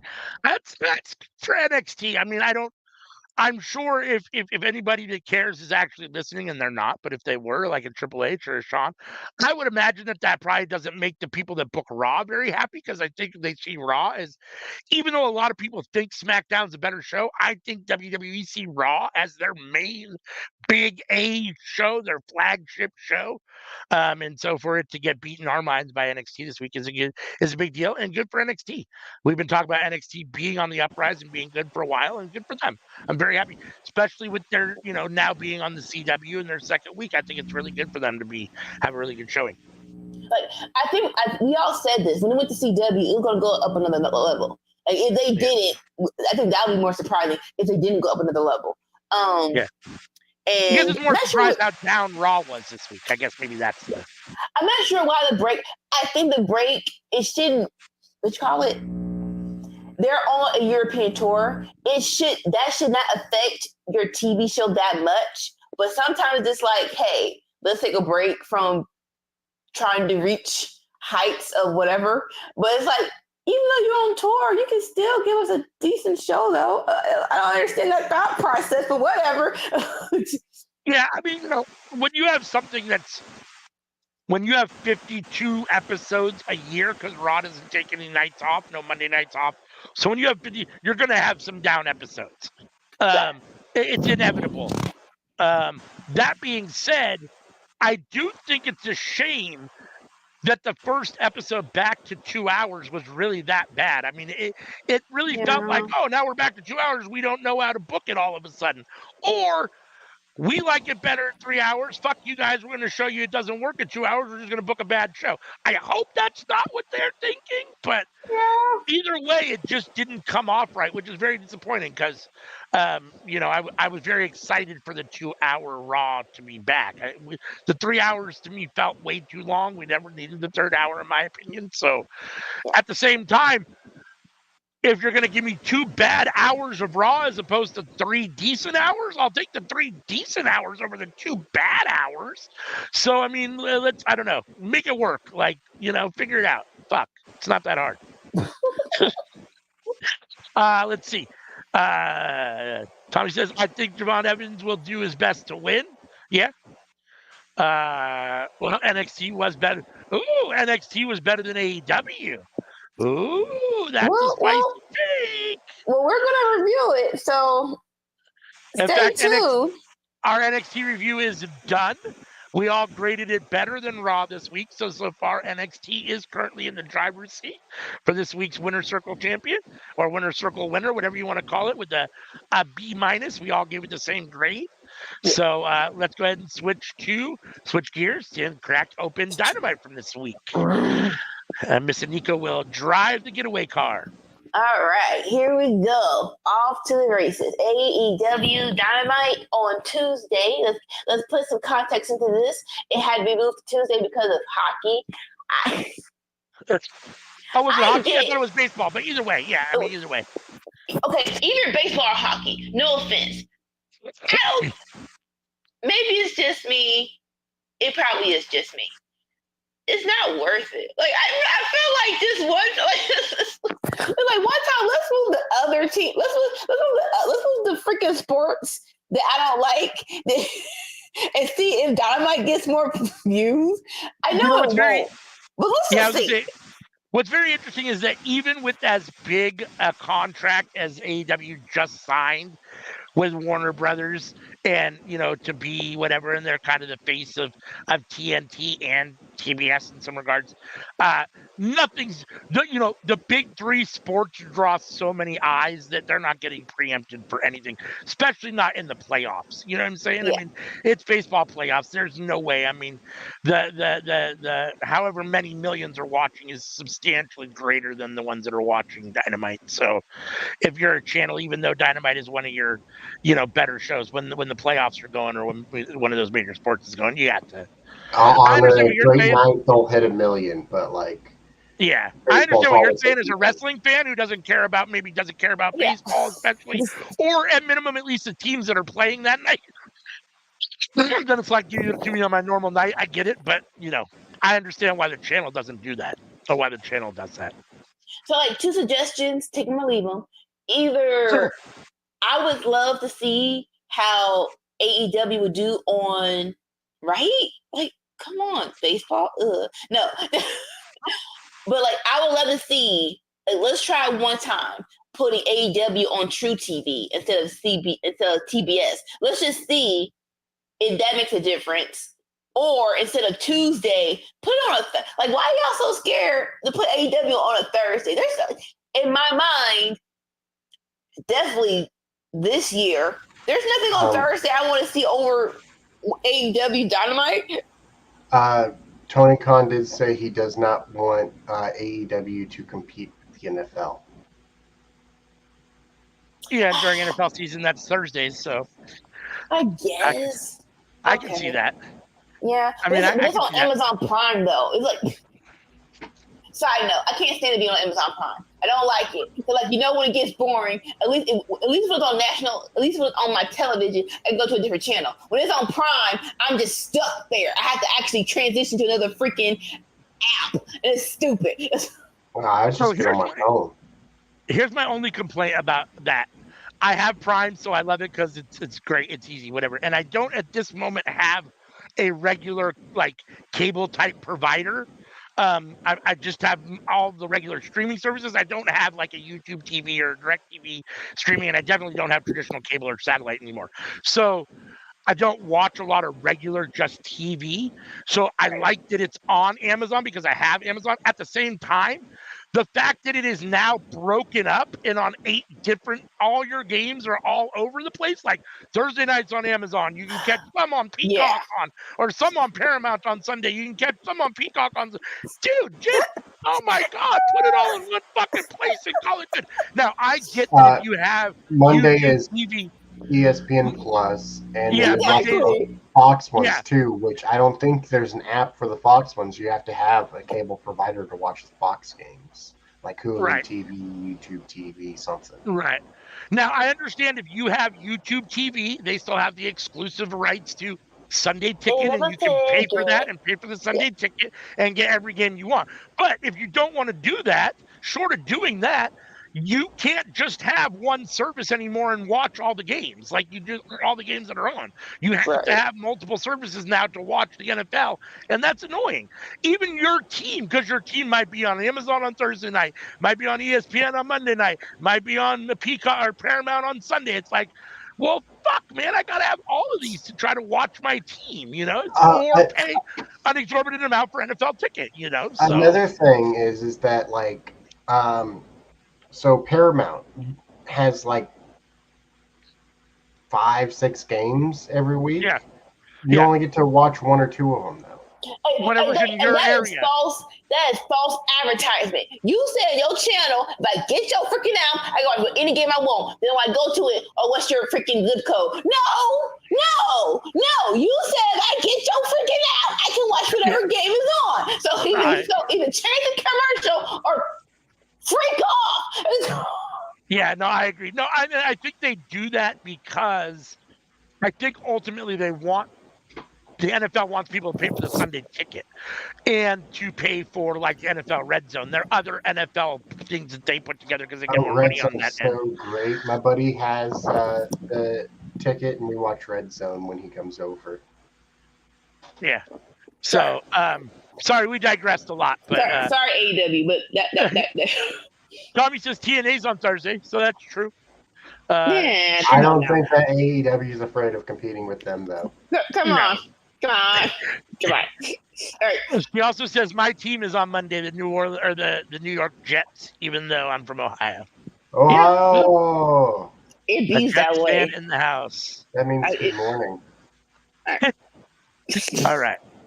I just love that moment when Jon Moxley went to Japan. And he said, hailing from Cincinnati, Ohio. And the crowd just goes, Ohio! All right, we're going to officially get it started. So, AEW starts with a lot of promos. First up, Jon Moxley in this I love this new way of how he promos. In the parking lot, waxing poetically, he was just like, look, in a different day, on a different time, you know I love you, man. But basically, the same things he's been saying. It's above me now. I have to beat you at WrestleTree. It's like I wish I could stop it, but I can't. And so, get ready. Here I come, basically. Then we go to a Daniel Bryan promo backstage at the arena. He's like, look, it's 20-year friendship. 20 years, I have supported you. I have loved you. But it ain't going to be no freaking support at WrestleTree. At WrestleTree, basically, I'm going to kick your freaking head in. I like that I love Moxley waxing poetically in riddles, and Danielson just cutting it short and sweet. We ain't got time for this. What do y'all think about both these promos? I love Mox. Mox is my boy. If the next 5 years go well for him, I can say Mox is the GOAT. It's just about how these next 5 years go for him. And retiring Brian Danielson, is a hell of a start to these next 5 years. I didn't necessarily think that Moxley could become a better promo, but he has. He continues to grow. Every promo is better, and I like it. This is everything that I want, like from a guy, say like Gunther or something. Like you can still have a fairly wordy promo. And say what you want to say, but you can be intense about it and still be stoic at the same time. Like the way Moxley delivers it, he's calm but intense. There's still that fire underneath. Yeah. There's that, you can feel it, which I feel like is something that Gunther's missing. I feel like he could learn. That's something that he could really learn from someone like a Jon Moxley. I think that's what put Moxley over the edge for me, as far as, he might be right now. He's definitely top of the stack for best promo in wrestling at the moment. So, and yeah, I mean, at this point, Sammy says the next 5 years with Moxley, we'll find out. He could be the GOAT. I'm going to say, at this point, for me, I'm changing my tone a little bit. I'm using the word GOATs with an S because it's simply too hard. Yeah. There are so many guys that I believe are ultimately at that point, and you don't have to pick one, and Moxley will be there, I believe, by the time it's all said and done. And he has been the best in the world several times already in his career for that particular stretch of time. So, and Daniel Bryan's always a solid promo, or Bryan Danielson, is always a solid promo.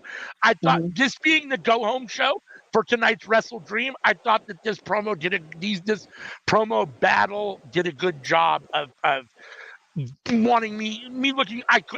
I'm already excited for the match, but even making me a little bit more excited. Let's put it that way.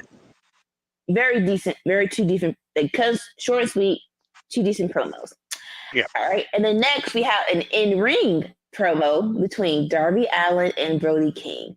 Darby said he wanted to have some words with Brody. So here we are in the ring together. And, Darby was like, I'm not sure what your problem is, man. Yeah, I got an open challenge. I put it out there. But you could have just asked nicely. You didn't have to chuck me out or beat me up to do it. It's like, and then a little bit, kayfabe, like people don't know is I'm the one who got you this job. When you were in Ring of Honor, and not Ring of Honor with Tony Khan, Ring of Honor just floating around, surviving, not really sure of the future. I'm the one who told TK, hey, hire this man. He's the deal. He's the main person. And he's like, beat that shiny hiney. Beat that shiny hiney. And he was like, let's just call a spade. You want what I have. And Brody was like, yeah, I do. And his counterpoint was, because you don't appreciate it. And he brought up stuff that I think we said, but we just playfully said it. He was like, look, you're the face. You're the face of the company, but you don't appreciate it. Like, you gonna go climb Mount Everest. What happens if your dumb behind didn't come back off the mountain? What was AEW gonna do? We was gonna have to declare your behind. Like, we was gonna have to declare your behind. He ain't here no more. Here's our next person. Like, it's hilarious to think that way because this is Darby. We know Darby as this person. He's an extreme person. He loves to do extreme things.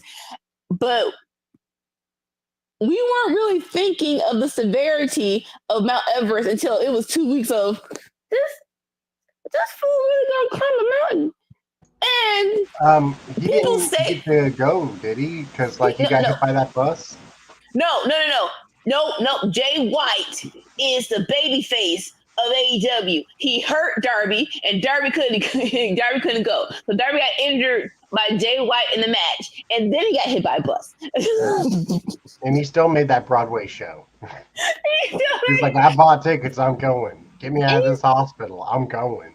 He still made the Broadway show. Wait, but it's like, it really was like, people said, like, we've heard, hey, I want to climb Mount Everest a bunch of times in movies and on shows. But for you to real life try, and no one really knows the history of how many people survived that climb. It really was like, so what was the plan if you didn't make it to the top, or you did and you didn't come back? Like, what was the plan there? But he's like, I digress. He's like, basically, and then Brody ends up with, I'm just gonna take that responsibility off your hands. And of course, Darby, being Darby, like, let's go. Let's do it right now. Since you want to do it, let's go. And so Brody was like, I bet. So they brawl, and this fool, Darby Allin, takes out a rock and starts hitting Brody King. And I'm laughing because who, in the words of Austin Powers, who goes a shoe? Who has a rock? Who has a rock in their back pocket to fight somebody?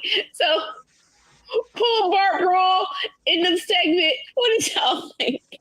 It was very weird. I mean, the rock part was weird. Like, it was okay.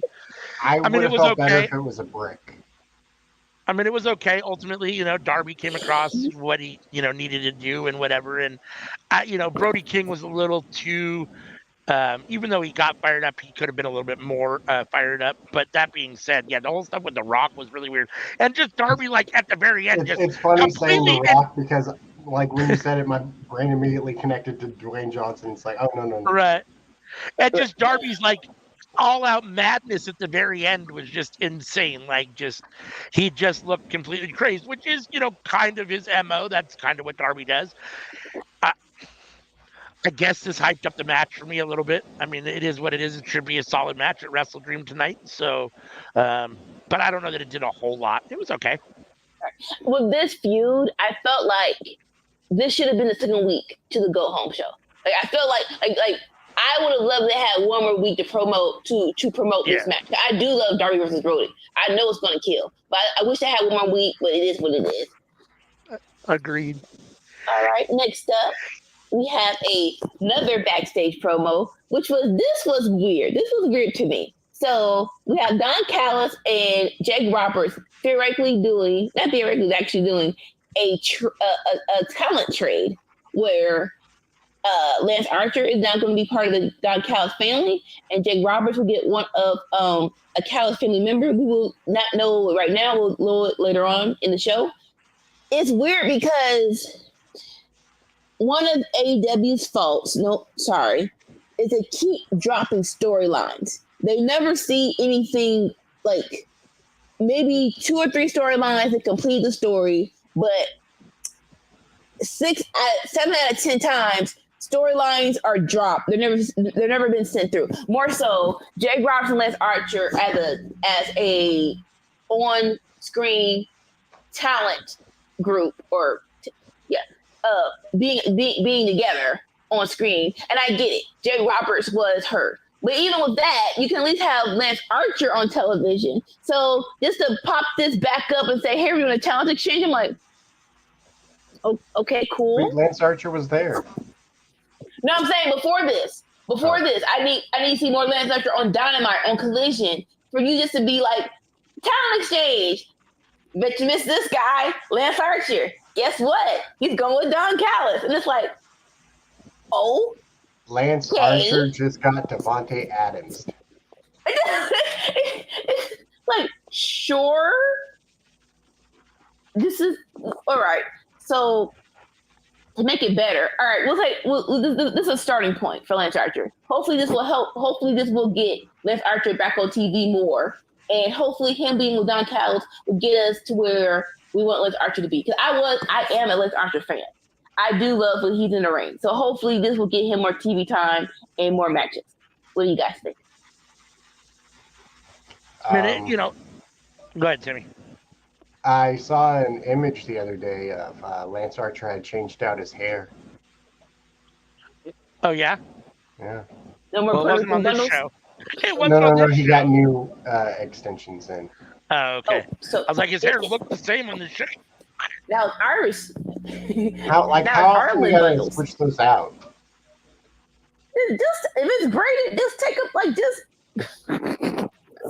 like when you braid your interlocking hair. So when you unbraid it, the hair just comes out. You put more hair in.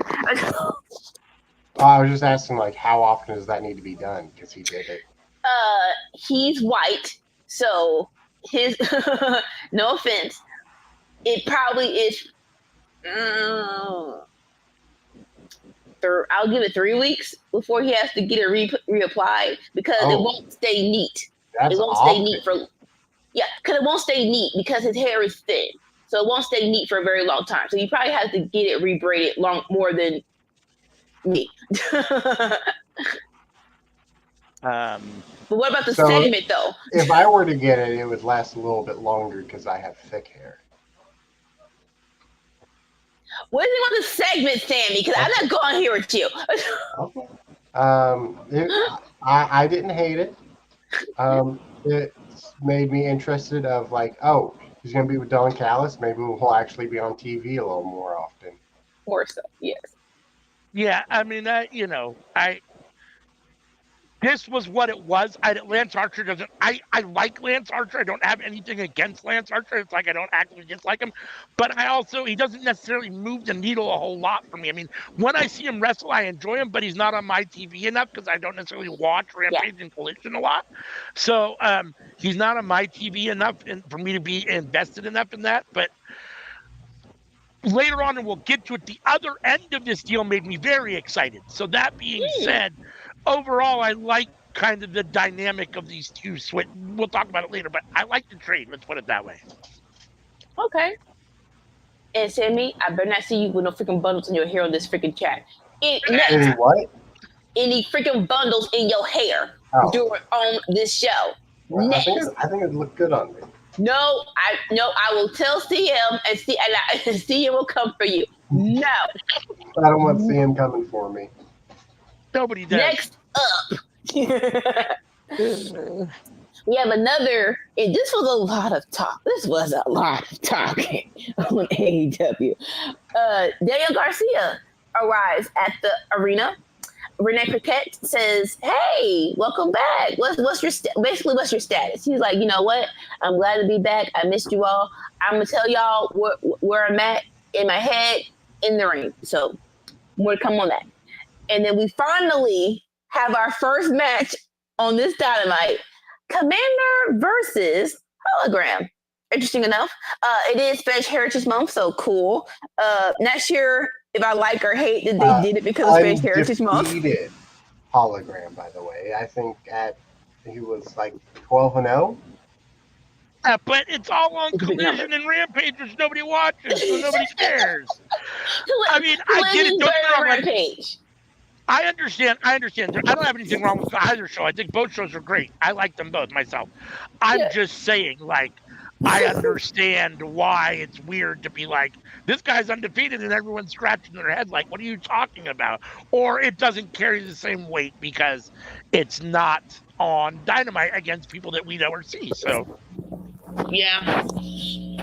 I wonder if they had Darker Elevation, if he was getting rid of, like if people were like, would it be the same thing? It probably was. It might be worse. It was on Darker Collision. On Darker Elevation. But either way, he is undefeated. Like I said, not sure how I feel about them doing this match just because it's Spanish Heritage Month. So I'm like, so one Spanish Heritage Month, you wouldn't be doing this match? I don't know how I feel about that, but I digress. All in all, this was a great match. This was of course, lucha style, high. This was great. Commander does the walk spots on top of the rope, stops, and then while Axiom tries to Hurricane Rana still on the top rope, he maneuvers it into a power bomb. It's like, hold up, wait! I didn't know you can just run off the top rope and just stop. So that was awesome. But all in all, Axiom is still undefeated. He beats Commander. And then after the match, he goes, oh God, what? Oh, she just said her cat is a domestic short hair if we were asking. But then after the match, Rouge comes out with the Beast Mortis and who's the third one? I forgot. Juristico coming out to beat up Commander and Hologram. So the new LFI, if you have it, and then more importantly, we have Jake Roberts on the ramp giving the Rouge salute. So that was the talent exchange between Don Callis and Jake Roberts. Jake Roberts has Rouge the Beast Mortis and Juristico. Very interesting. There is one thing I made note of is I forgot how tall Jake Roberts was because he's been with Lance Archer this whole time. Yeah. And Lance Archer is massive. Yeah, so they did. So you haven't seen it on Rampage. They did a promo with the new group with Jake, and yeah, it's like Jake. I'm glad age hasn't shrunk with your height, but it is kind of weird where like you're supposed to be the you're just the manager. So usually when it's manager and client, the manager is shorter than the client. But now the manager is taller than the client. So I'm not sure how they're going to work that out. But you don't even have to. But we need a better presentation of how we're going to do these. Like Jake Roberts is 2 of Juristico.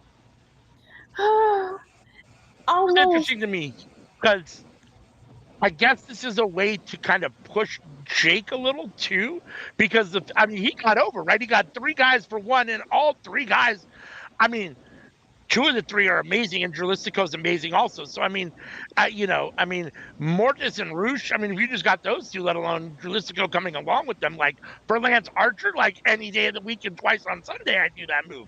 And I'm assuming that Callis is already on TV. The Callis family, other than the Will Ospreay stuff, is pretty whatever it is.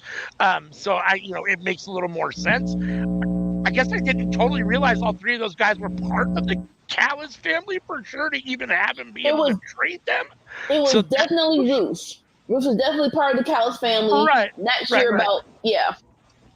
So that was a little odd. Say, though, that the Callis family needed a heavy with Powerhouse Hobbs out right now.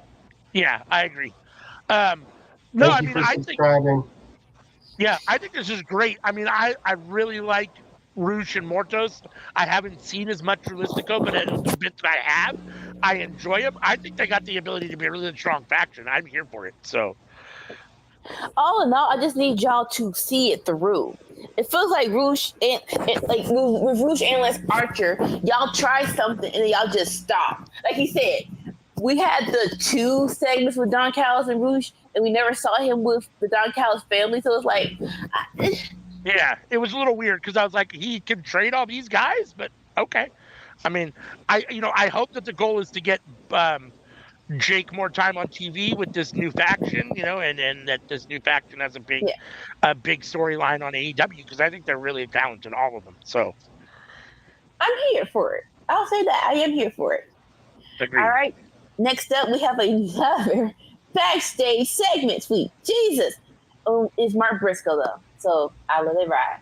And so Renee Paquette talked about, to ask Mark Briscoe about what the build-up between him versus Jericho at Wrestle Dream. And this was a very serious Mark Briscoe. I'm very uneasy by this. This was awesome. But I'm like, sir, I don't like that you're not high energy. But I get it, though. And so basically he was like, Jericho, you took it to a place you didn't have to. You didn't have to go that far. Saturday, I'm messing you up, boy. It's like, yeah, that's enough. You don't have to say anymore. This was awesome. I love this. If Mark Briscoe, if Jericho beats Mark Briscoe, turn on the television, my punch about in the throat. Point blank, period. I agree with that. I agree with that 100%. I mean, if Jericho gets the win, I have no idea what we're doing. Thankfully, Mark Briscoe's in this match because he's the only thing that's making it somewhat interesting. Yeah. I love Briscoe, I like Mark Briscoe a lot, so I'll watch him at this point and do anything. This was another iteration to me of kind of what someone like and I'm going to use Gunther again because I think he's the most glaring example in my head. But you can be composed but still intense. And I think that's something that he lacks, and that's what Mark Briscoe showed here. He can be wild and intense and all over the place like he normally is. He can also be reserved, but still very intense. And this was extremely intense, to the point. His eyes said everything he needed to say, and I thought it came across perfect for him.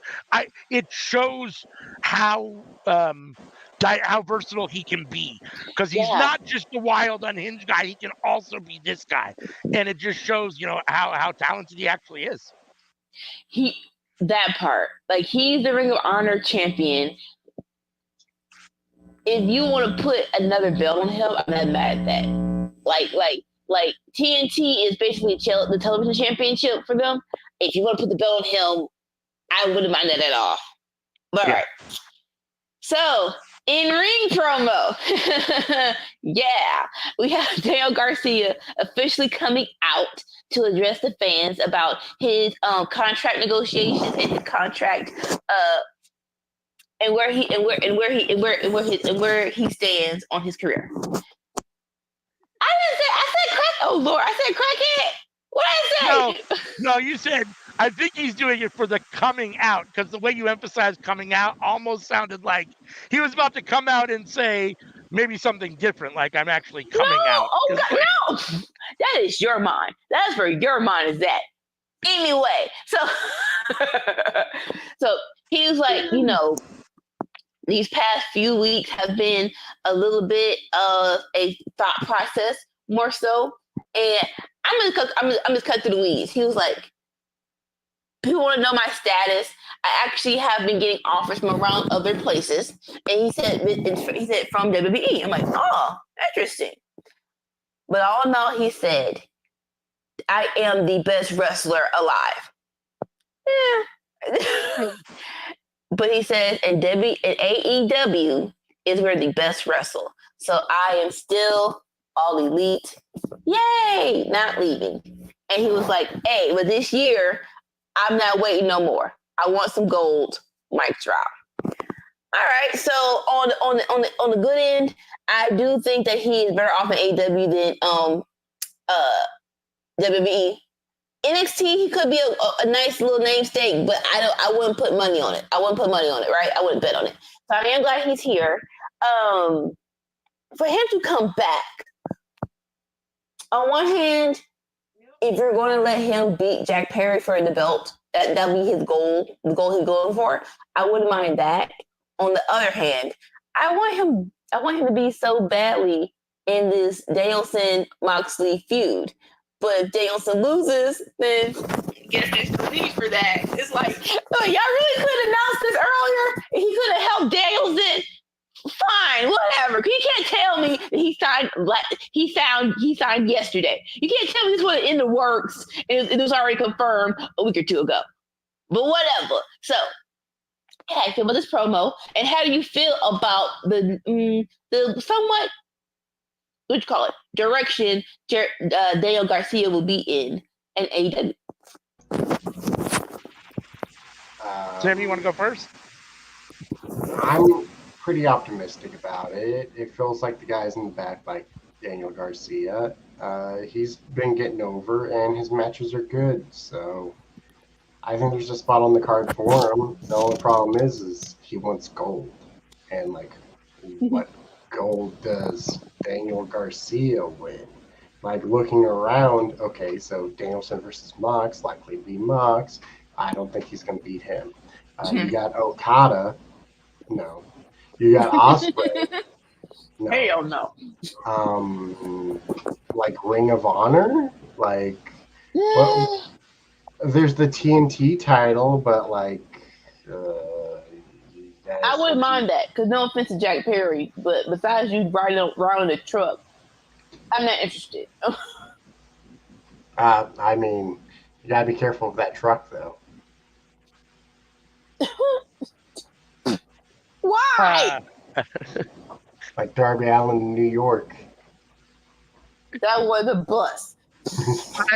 I know that another female workhorse is super high on Daniel Garcia. She who shall not be named because she's not here. No, I'm just kidding. CM, I know, is super high on Daniel Garcia. That's so weird. myself, I think he's solid. Yeah. He is above his head. He's out of his depths with Moxley and Danielson. I don't think that's the right spot for him. He's not, at this point, in my opinion, he's not on that main event level. The TNT title, okay, as long as Jack Perry's got it. But if the goal is that, Tony Khan wants all these titles to feel equal, one of these things is not like the other. I don't have a problem with Daniel Garcia. I just don't see it. Competing with Mark Briscoe for the ROH title, that's fine. Being the potentially, i.e. the face of ROH for a while, that's fine. I don't have a problem with that. And being a very solid mid-card hand, a third, a second, a supporting role in a faction, I'm fine with that. For me, he's not a leading man. I just don't see that he has it for me. But I mean, I don't, it is what it is. He's not terrible. He's just doesn't stand out for me. There's promise there. There's definitely promise there. I wonder if CM would have Daniel Garcia over Jack Perry, though. I'm not going to say that. I take that back. I take that. If I can, this is not confirmed, but if I had to talk for her, and y'all can ask her this tonight if she's there, I would say yeah. I mean, I don't, the only thing that I have a hard time saying that I think any wrestler really is better off in WWE than AEW, just because I think AEW works better overall as far as the way it lets wrestlers kind of do their own creative, have a lot more freedom and all those kind of things. That being said, there are some guys that I think might do better being a little more reined in and having some more structure. Daniel Garcia might do better with promos that are written for him by somebody that actually knows how to write a promo properly, or, those kind of things where he's a little less kind of freelance potentially and is a little more reeled in. So I don't know. I mean, maybe WWE might be good for someone like Daniel Garcia. I don't think that AEW is a bad fit in any way, shape, or form. I just think he has this, for me, he has a ceiling, well, in both, but he definitely has a ceiling in AEW. And that's fine. It feels like having scripted promos is a dirty word. It's like, no. Like you said, some people, if you write it, they can execute it with great ease. And it's like, play to people's strengths. all in all, we want everyone to be the best wrestler performer they can be. So that means that they have to have someone write this crap out, or at least give them bullet points of what they need to hit. Then do that for them. For sure. I agree. I wholeheartedly agree. Is Sammy Guevara injured? No, we just saw him. Oh, is he? So they had taping of ROH. He has a concussion. Oh, okay. He had a concussion, so he'll be out maybe 1 or 2 weeks for that. You know who is injured, who is out for a while, apparently, is supposed to be Luchasaurus, i.e. Killswitch, I guess. Yeah. So he's having some health issues, apparently. So he's going to be gone for a little while. So hopefully, all the best to him. Hopefully he recovers soon and all is well and we see him back on our TV. But just get healthy and those kind of things. Take care of your health. But yeah, I was definitely disappointed to see that. I love him. So yeah. I need to see Sammy Guevara get chased by a golf cart again. I know that a lot of people don't agree, and maybe it's apples to oranges. Maybe there's no real comparison here. But for me, if I'm looking at guys that haven't been booked the way I think they should be booked and have the talent to be at a better point than they are, and I'm looking and I'm looking at a row of people, and two of those guys are Daniel Garcia and Sammy Guevara. For me, Sammy Guevara is better than Daniel Garcia. He talks better, he wrestles better, he's got more of that it factor. He has some charisma, some personality, even though it's slimy and douchey. He has some personality, some charisma. So for me, I'd rather see Sammy in any of those spots than Daniel Garcia. That's just me personally. I know that's an unpopular opinion, but yeah. More so just TK realizing that he's not a baby face. Like he is not a baby face. He is better off a heel. That run with the TNT Championship, I will never forgive y'all for that. I will never forgive y'all for that. And trying to force him and babyface Taya down my throat. I want to punch y'all in the throat for making me actually watch this crap. It was stupid. Right? Yeah. Next All up. right. So after Daniel Garcia says that he is still with AEW, we have a little backstage scene with Shibata, which is cool. Shibata was like, hey, if I beat Jack Perry for the TNT belt, you're up. I got you. And it's like, all right, bet. And so not sure we're gonna get it, but definitely would love to see Shibata versus Garcia in any capacity. I think that would be an awesome match. All right. And then next up, we have this training workout with Swerve. And tell me if I said it right or wrong. EJ Duga. And basically, he's cool. So basically, they're pumping arm, getting ripped. And it is confirmed that he will be at Wrestle Dream. And so after the video package, we have the Hurt Syndicate of MVP. And Shelton Benjamin watching with intense eye. So, what do y'all think? So EJ was on MLW for a while and had a nice little run. Who was this person? Yes. I think he's got a bright future. I mean, he has the look aesthetically. I think he's a pretty decent talker. He was MLW champion for a minute, and he was a big deal on MLW for a minute. Okay. So, he still needs work, honestly. He would be perfect for a spot like NXT. I don't know that, or even Ring of Honor. I still think he probably needs some work in that regard. He's a good fit aesthetically because obviously they like to put people that look the same together in factions. So he's aesthetically looks, he worked well with the Hurt Syndicate. He's a big dude that can be the muscly guy, the big, huge, muscly guy. And he'll be fine in that role. MVP can carry him in the promo stuff. I'm assuming that's what's ultimately going on here because EJ needs something to do. I mean, Swerve's going to join as well. Swerve's going to be part of the Hurt Syndicate as well. But I'm assuming he'll bring EJ with him. Oh, yeah, I do. I think it's just a matter of time. And I think, it'll end up being some sort of feud between Nana and MVP. I don't know what that looks like. Nana's going to go recruit somebody to battle them. He's going to go get his own guys, whatever that looks like. I don't know. I would imagine. And try to, then there'll be this faction warfare at some point, I would imagine, between MVPs, Hurt Syndicate, and whatever Nana's faction is. But yeah, I assume Swerve's joining, and he'll bring EJ probably with him. I didn't even know. I was surprised to see EJ in this vignette because I didn't know that he was signed or even with them or AEW. I don't know if he is signed or not, or if this is just a one-off thing. But if he is signed, I assume he'll bring him with him. You know, yeah, I mean, he needs a lot of work, but you know, it is what it is. And you know, overall, I'm here for this. I'm interested to see it play out. Is 7 dudes in a faction too many? I mean, Bullet Club has 8,000, so. Well, like, the other people who I not want at to the see. same time, though.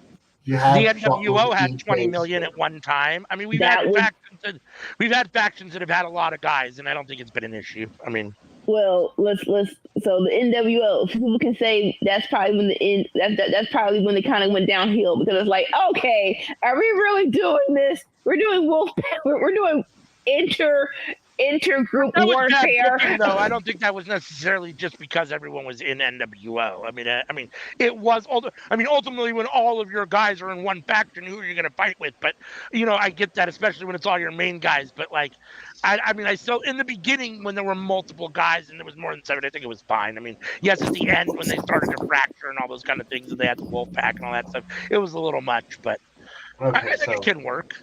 Shelton, Swerve, EJ. There's 4 other dudes I'd like in it. I'd like Private Party, that makes 5. Bobby Lashley, that makes 6. And number 7, Leo Rush. Interesting. I do think, like, if we're gonna do this group, we gotta do it right. And when I say right, you definitely need some new people, and you definitely need the vibe. I definitely need to see how the vibe hits on whoever you choose to be in the Hurt Syndicate.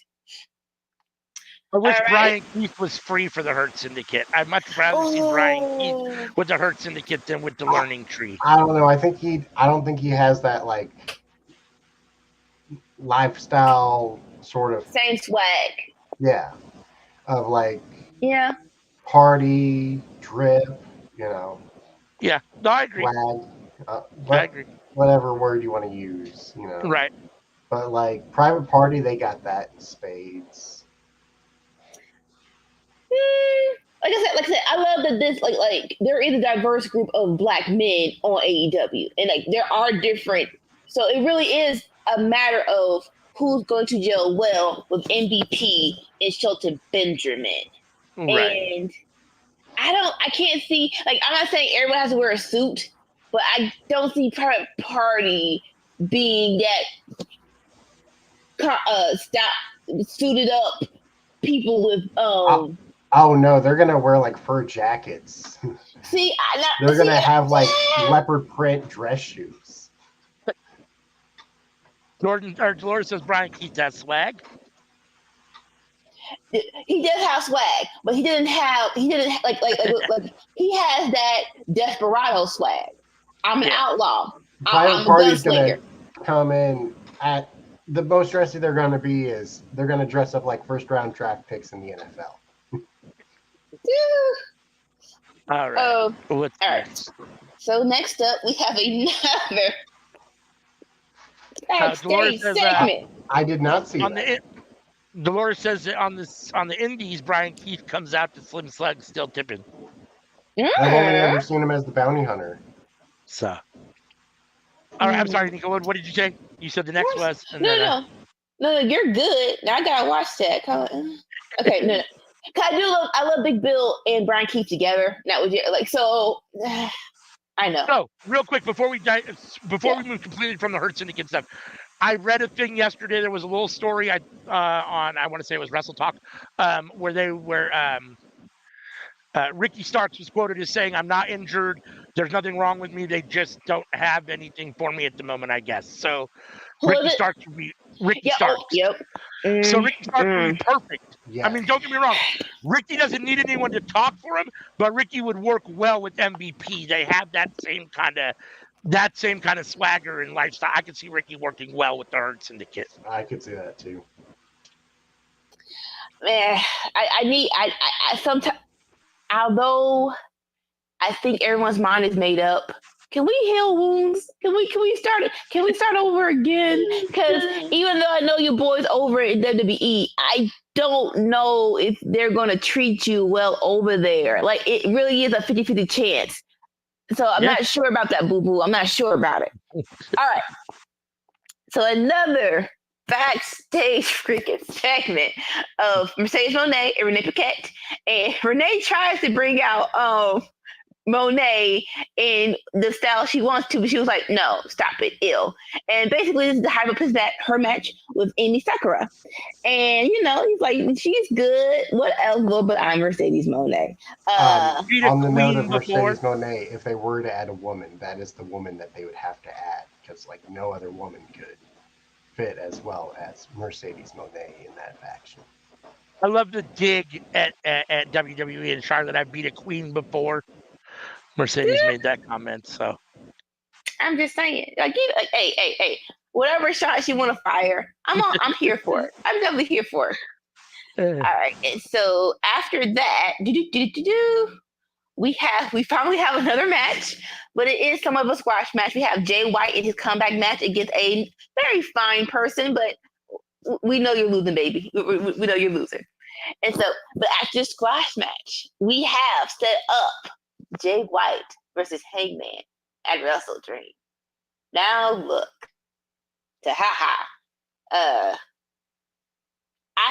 I don't want to get overly zealous, but I really do feel like this rivalry has promise. I don't know who Jay White just came back, so he should win, but I don't want Hangman to lose. So this match will be very, very interesting. What are your thoughts?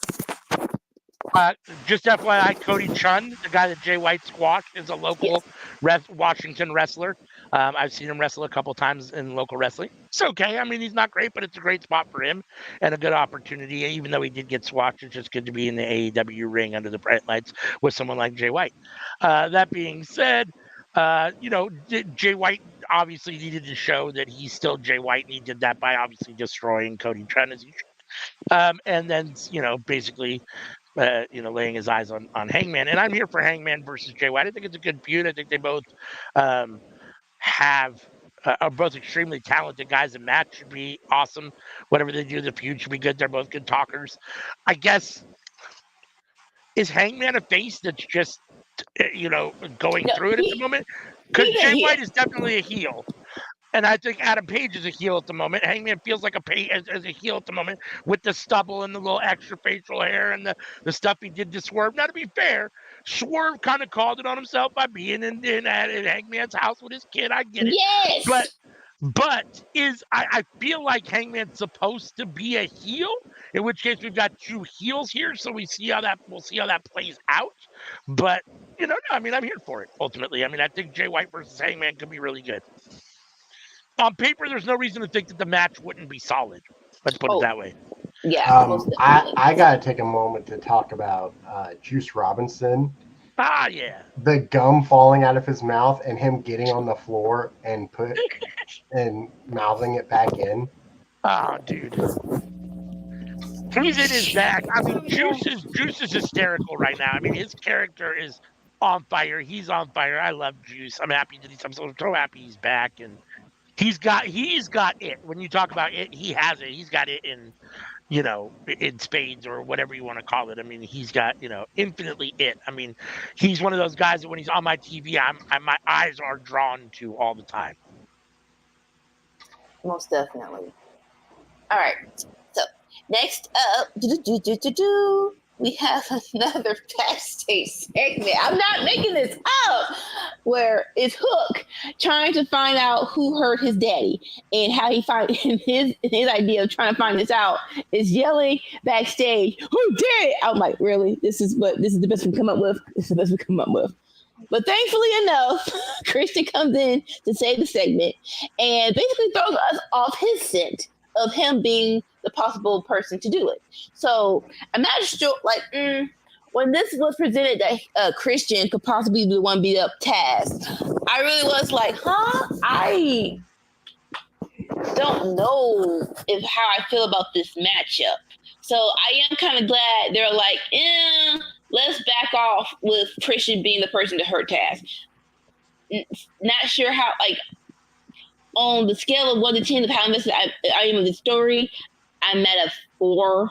So the segment really didn't move the needle for me. But do you guys have any thoughts?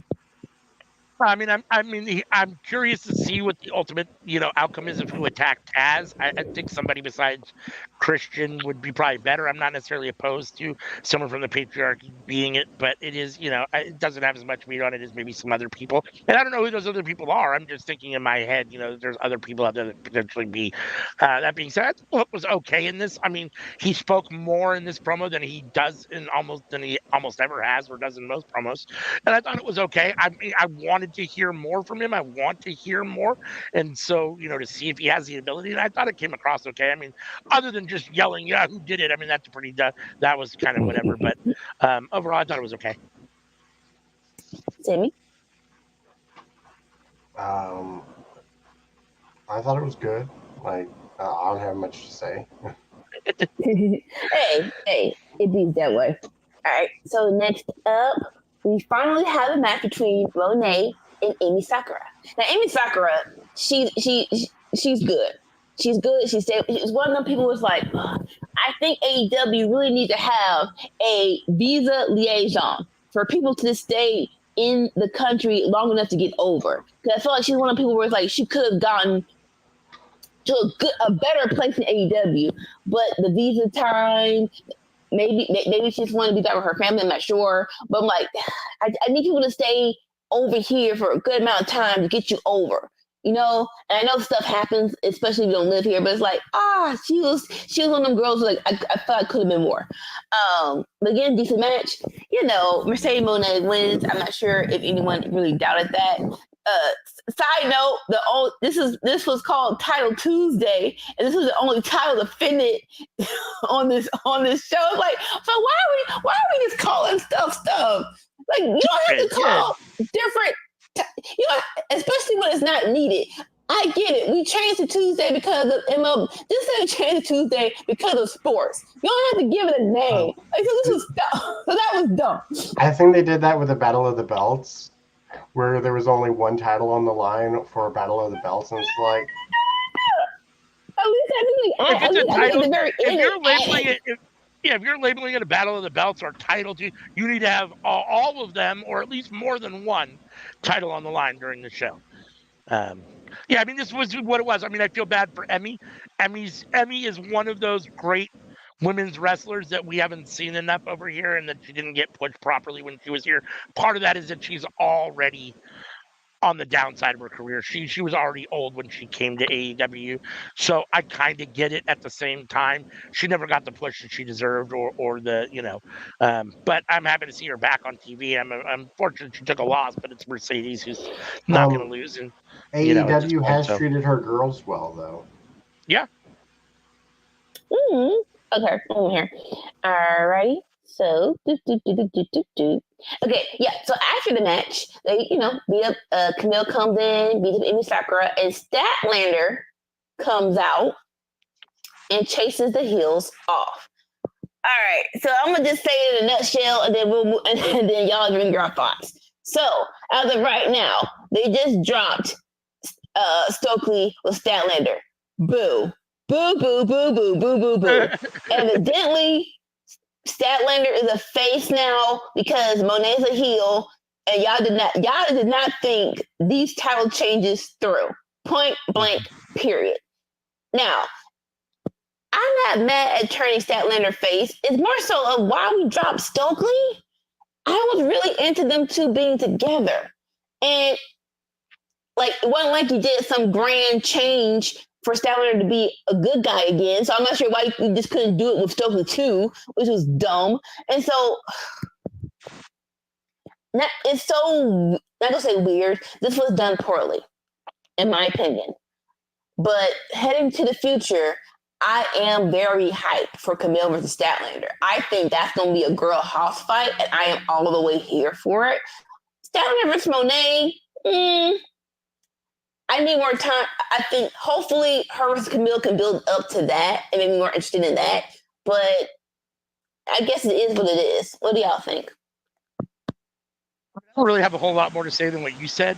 Yeah, I mean, I don't turning Statlander face. I mean, I guess I get it, and at the same time, it is what it is. I love Stokely, so I'm disappointed anytime he's not on TV or anytime I feel like he's, maybe not getting something, and it feels like he was about to really get something. I thought with Willow and Statlander and him, I thought that was, and then obviously that didn't go because whatever they decided to not do that. And now Stokely's gone completely. So I guess it is what it is. Hopefully we'll see him doing something else. But yeah, I mean, I don't necessarily have a problem with any of this per se. And I think you said what little issues there are, you pretty much pointed them out. So gives Big Show vibes like girl just turned and now she's turning back. Yeah. And it's more so like, if you're gonna do it, just at least give us a reason. You have to give us a reason. You have to give us a reason. Statlander versus Camille, like you said, should be really, really good. That is a female hoss fight, so I'm definitely interested in that. Mm-hmm. I don't know if I'm as interested in Mercedes and Stat at all, but it is what it is. I mean, yeah. All right. So next up, we have another backstage segment. Another one. You're kidding. Another one? No. So, okay, not backstage, in-ring. Another one. And another one. It's an in-ring segment, but it's still talking. Okay. We have Will Ospreay coming out with to address Don Callis. And more so last week we had Ospreay versus Ricochet, very great match. It was deferred by the interference by Takeshita. So basically, Ospreay ain't trying to mince words. He's like, Don Callis, did you send Takeshita to ruin that match? Yes or no? So, of course, in true Don Callis faction, they're beating around the bush. He's like, hey, for the greater good, blah, blah. Ospreay's like, I am not trying to have a dialogue with you. Did you do it or did you not? And he finally just exploded. You gosh darn right I did. And did you order the code red? Did you order the code red? You gosh darn right I did. The truth, you can't handle the truth. That's exactly what it felt like. And then Don, of course, he's like, all right, fine. Since you want to get into it, I'm going to go off. He's like, you don't have that killer instinct. Like when we were going for the tag titles, and you wanted to not use Rich. That was your fault. We lost. What was it? Because if you would have stayed your business, if you would have minded your business, it might have been a different thing. But I digress. And basically, he was like, "Hey, you're the best wrestler in the world, but But I have already managed one of the best wrestlers in the world, aka Omega, and I dumped him. I ain't got no problems dumping you too." And so all in all, Ospreay was like, "I'm done with y'all," and they're like, "Wait, hold up, weren't you done with the?" Yes. So for people who want to point this out, he was no longer with the family, but they weren't like it wasn't. It was still amicable. It was still cool. They was formalized, still right? Per se, like right. It was no hard feelings. So Don asked for the favor. He did the favor. They was cool like that. So I was not bothered when Ospreay was like, "We're done." Maybe he's like reworded. He's like, "You know what? All right, now it's over. Don't call me for no more favors. We not cool like that no more." Maybe not sure if Ospreay would say that, but his own little British version of saying we not cool like that no more maybe would have eased other people's woes. But here comes Takeshita to come in and beat down Ospreay, and then here comes Kyle Fletcher, who is still in the Don Callis family. Don gives Fletcher the screwdriver and says, "Finish him, do it." And Kyle's a little conflicted. Not sure why you be conflicted. You come with the person who brought you to the dance, aka Ospreay. So, but he didn't do it. What? Did he though? In the wrestling world, yes. His first. Wrestling world. He was with Aussie Open, aka United Empire. Is that what they're called? Aussie Open joined the United Empire. Yes. Yes. I always get them confused. And then the first debuting on Dynamite, it was United Empire in a triple threat match on not triple threat, sorry, a trios match on Rampage. So yes, Ospreay is the person who brought. Yes. I remember. I thought their first match was a tag match. No. I remember this very clearly because the first time I saw Ospreay, he was in the freaking sweatpants, and I'm like, So this is the person y'all was all dreaming of. Yeah, this is all the hype was about. And then Rampage, he came out in this gorgeous green robe. I'm like, not sure why y'all thought like that's how he should have came out on Dynamite. I'm like, he ended it, everybody, and then it was a trios match, and they did the whole thing right here, and they won, and then they came back when they were doing the whole trios tournament for the number contendership, and it was United Empire versus Omega and the Young Bucks. So yes, he was not. So Kyle Fletcher came in with Ospreay. So yeah, he was the person who brought him to the dance. After that, it was just the Aussie Open tag team because Will Ospreay went back to Japan. His partner got injured, and so then Kyle Fletcher was just left on his own. Kyle Fletcher then worked real hard to convince Don Callis to let him into the family because Don Callis didn't want Kyle Fletcher. Because he was a person without a tribe. My baby had to fish out his dates, and his partner got hurt. But so that was not my baby's fault. So I will reiterate: Will Ospreay brought you to the dance? You come with the you stick with the person who brought you to the dance. Point blank. Period. Anyway, there's a lot of meat on the bone though with the Fletcher Ospreay feud. I mean, we know that they've got the ability to have, an amazing match, and so. I don't have a problem with it. I'm happy to see Will Ospreay getting away from the Don Callis family officially. Like we already had the fracture and we knew that they weren't whatever, but it was never like officially finalized. So I mean, I'm here for that. I mean, I'm not here for watching Ospreay get attacked, but it is what it is. I mean, it furthers Don Callis and shows you further, what a piece of, trash he is. So, and you're supposed to hate Don Callis, and this does exactly that. So he's very good at what he does, which is being hated. And this segment did more. I mean, this segment makes you hate him more. So yeah.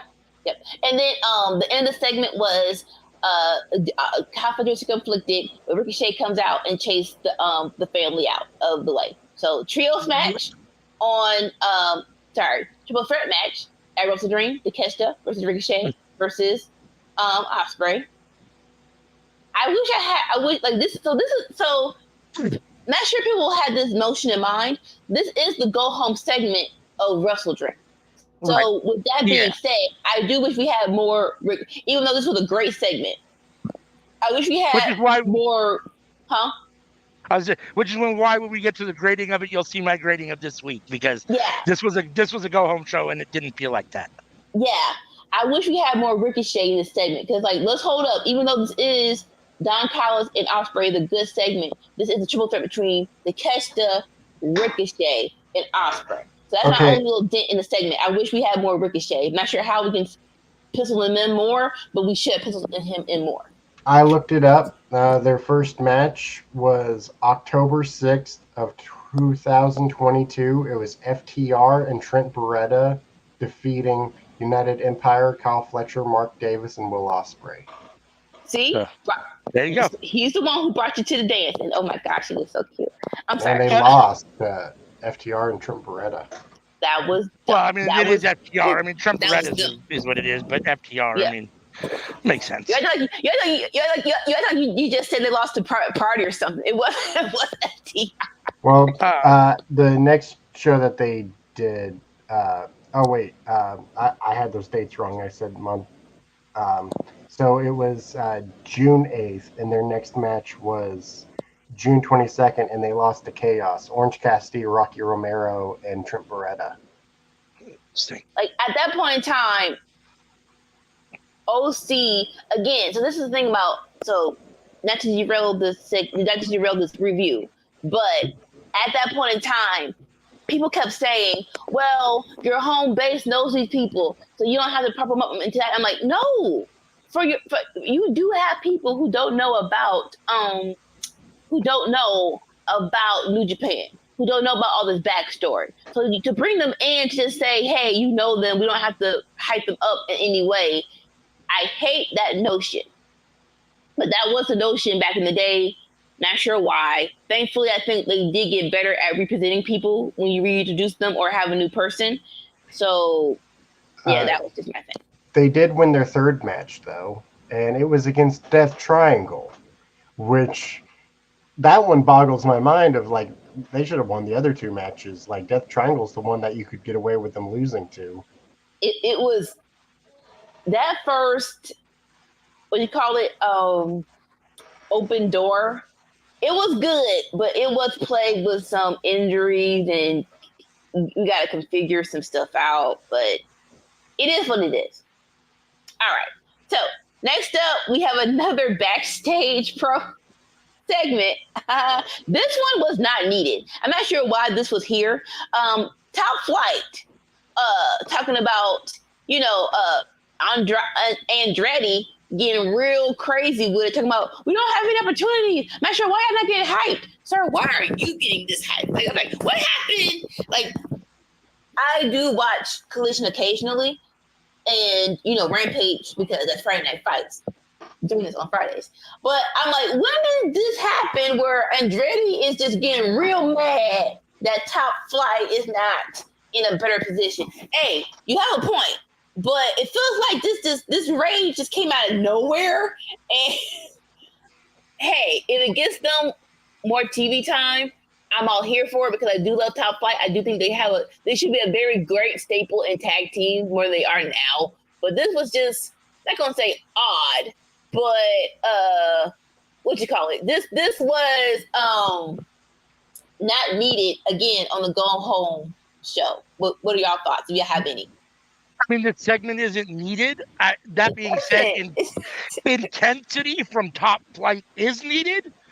That said, Action Andretti didn't come off right in this particular segment, being the one that was fired up. Right? It didn't seem to fit him or whatever. But everything he said is right. And if it was somebody else saying it, it would have probably came off a lot better. But yeah, I mean, it didn't click with him. But what he's saying is right, and the promo is right. I mean, if Darius said it, it would have been perfect. Yeah. Or even Dante, because Dante's been here the longest, and he's the one who, he's the one who's been through the trenches, and you would think when people came back, it got better for him, but it didn't. More so, like, we're still in the same space. Huh? I said, you'd give it to the little brother? I give it to the person who's been here longer, because Darius has been out and Dante's been here. Yeah. So I can get more with Dante, because it's like, hey, I've been in here working my butt off. I thought we all came together. It would get better, but it's not. You know what I'm saying? Like, I think I would flow with that more than Big Brother. Bro, you just got here. You just got back, so chill out. Right, but on. Finally, to the main freaking event. No, not yet. Sweet Jesus. All right, we're gonna try to speed this up. Let me see real quick, because I just did some of my notes, which is weird. Yeah. So another little backstage segment. Stokely tries to appeal to the Private Party and to be their manager. Private Party was like, "Nah, we good." So it's like, what are we doing then? Like, literally, what are we doing? If you're not even gonna let Stokely manage Private Party, then what are we doing? Did Stokely do something like this? Just tell me now, because this is dumb. Of how y'all are doing Stokely like this. And why have this segment at all? I mean, what? Okay, let me rephrase this. if it's going to be on TV, especially on your A show, which is Dynamite, it should have at least some sort of purpose. And maybe this will down the road. Maybe in hindsight, we'll see that this made sense. Right now, this is out of nowhere and doesn't make any sense, let alone on a go-home show. It has nothing to do with what's going on at Wrestle Dream. Stokely says, I should manage you. You say no. Why does that have to take place on camera? What does that do? I mean, what storyline are you trying to further? I don't get it. So I believe it's to hint at them joining up with MVP. Okay, maybe so. So they're declined Stokely, and that's and maybe so. I mean, who knows? Maybe that's foreshadowing that they're going to go with MVP. Who knows? I didn't like it here, and I thought it was unnecessary in general. Yeah.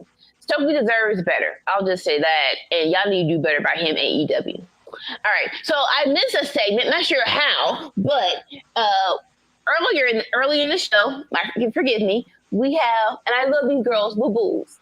We have a women's final four to decide who's going to face Mariah May at Wrestle Dream. It was supposed to be Willow versus Britt Baker, but Britt Baker got sick. Hey, her. I hope we get better, but I think this was way better in my opinion. So we have Nyla Rose versus Willow versus Jamie Hayter versus Sriracha.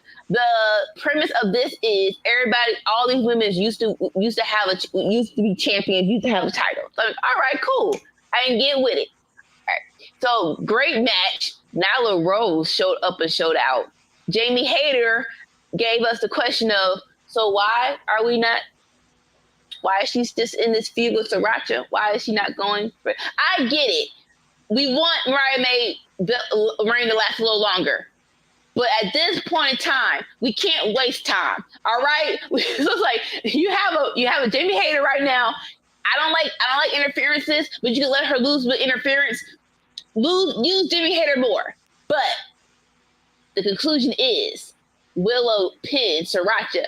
And I believe it was Holly, like she pinned two girls at one time. I want to say it was Sriracha and Holly Cameron because Holly Cameron was trying to interfere, and it looked so great.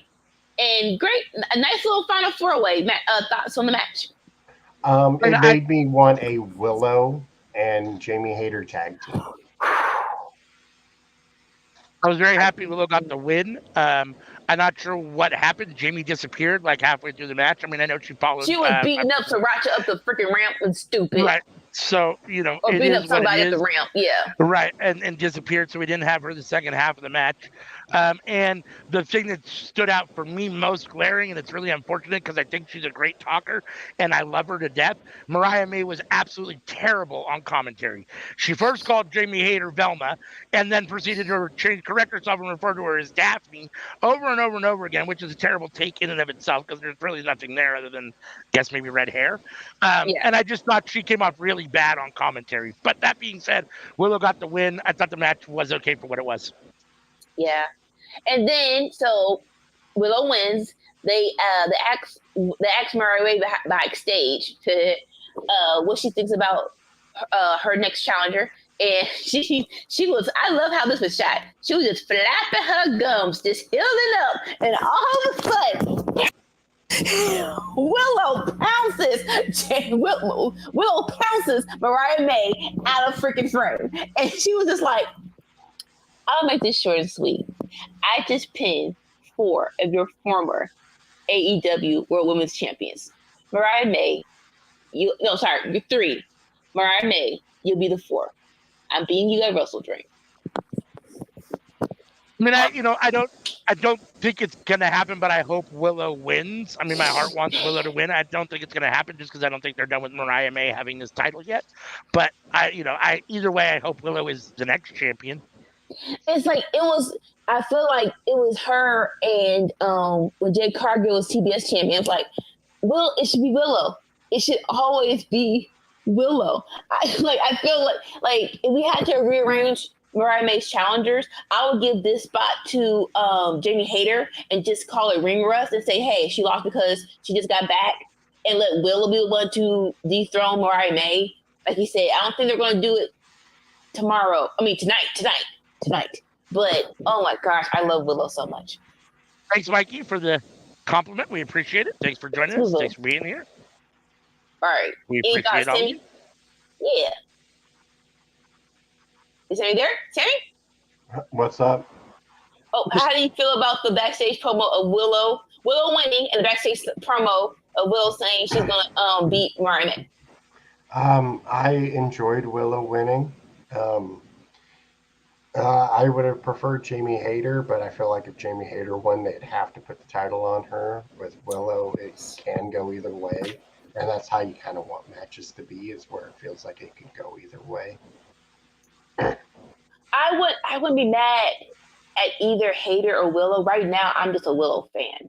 So the flip side of this is hopefully we're gonna cook up Mariah May's, like, this is the start of her actually being, like, her matches mattering. We're actually putting some fuel to the fire, actually making this reign count. You know what I'm saying? All right. And now we're to the main event of Danielson and Yuta versus the new BC of Moxley and Claudio. And this was, it's these four. Even Yuta does not have, he needs help in the personality department, but he's great in the ring. So case in point, this was a great match, all in all. I love how Claudio was like, look, I'm not trying to, we're still trying to coax Yuta into the other side. Look, we're not trying to hurt you. We just want you to come over to our side. Just embrace me, little side. Embrace me. Embrace the dark side. It was hilarious. And of course, Brian Danielson's like, I don't care about any of this. This fool trying to choke me out. So I'm trying to beat up Moxley. And so that was their other half of the segment. Well, I'm just trying to beat up Moxley. And of course, they go up the ramp and start beating up on each other.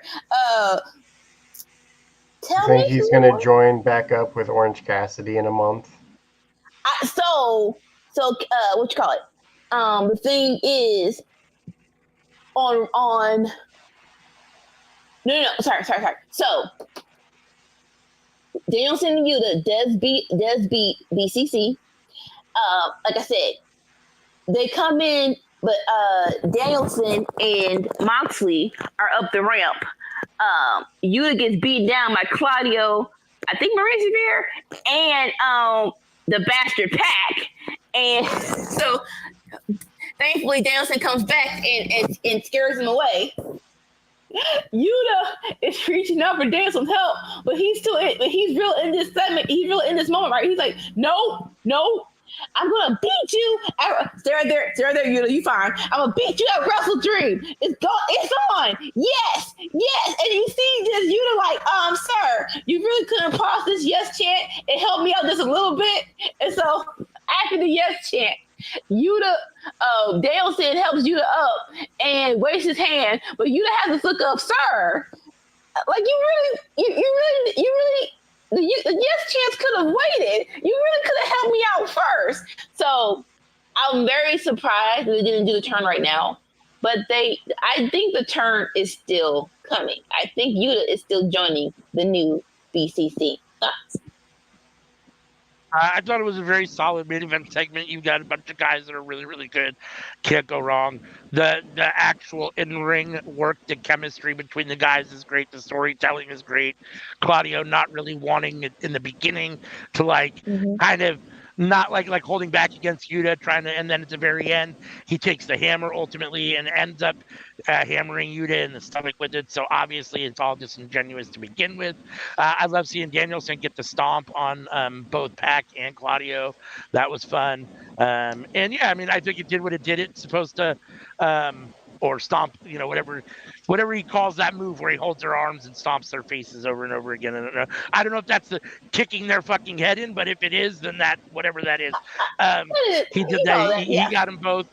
No, I thought this did what it was supposed to do, which is get me hyped for Moxley Danielson tonight. So I think the match is going to be incredible. Look, Claudio didn't go through the initiation, so Claudio doesn't understand. See, when Wheeler Yuta came into the BCC, he came in beaten, bloodied, and bruised. If you want him to come back in, you got to beat him, bloody, and leave him bruised. Simple as that. Can't be holding it back.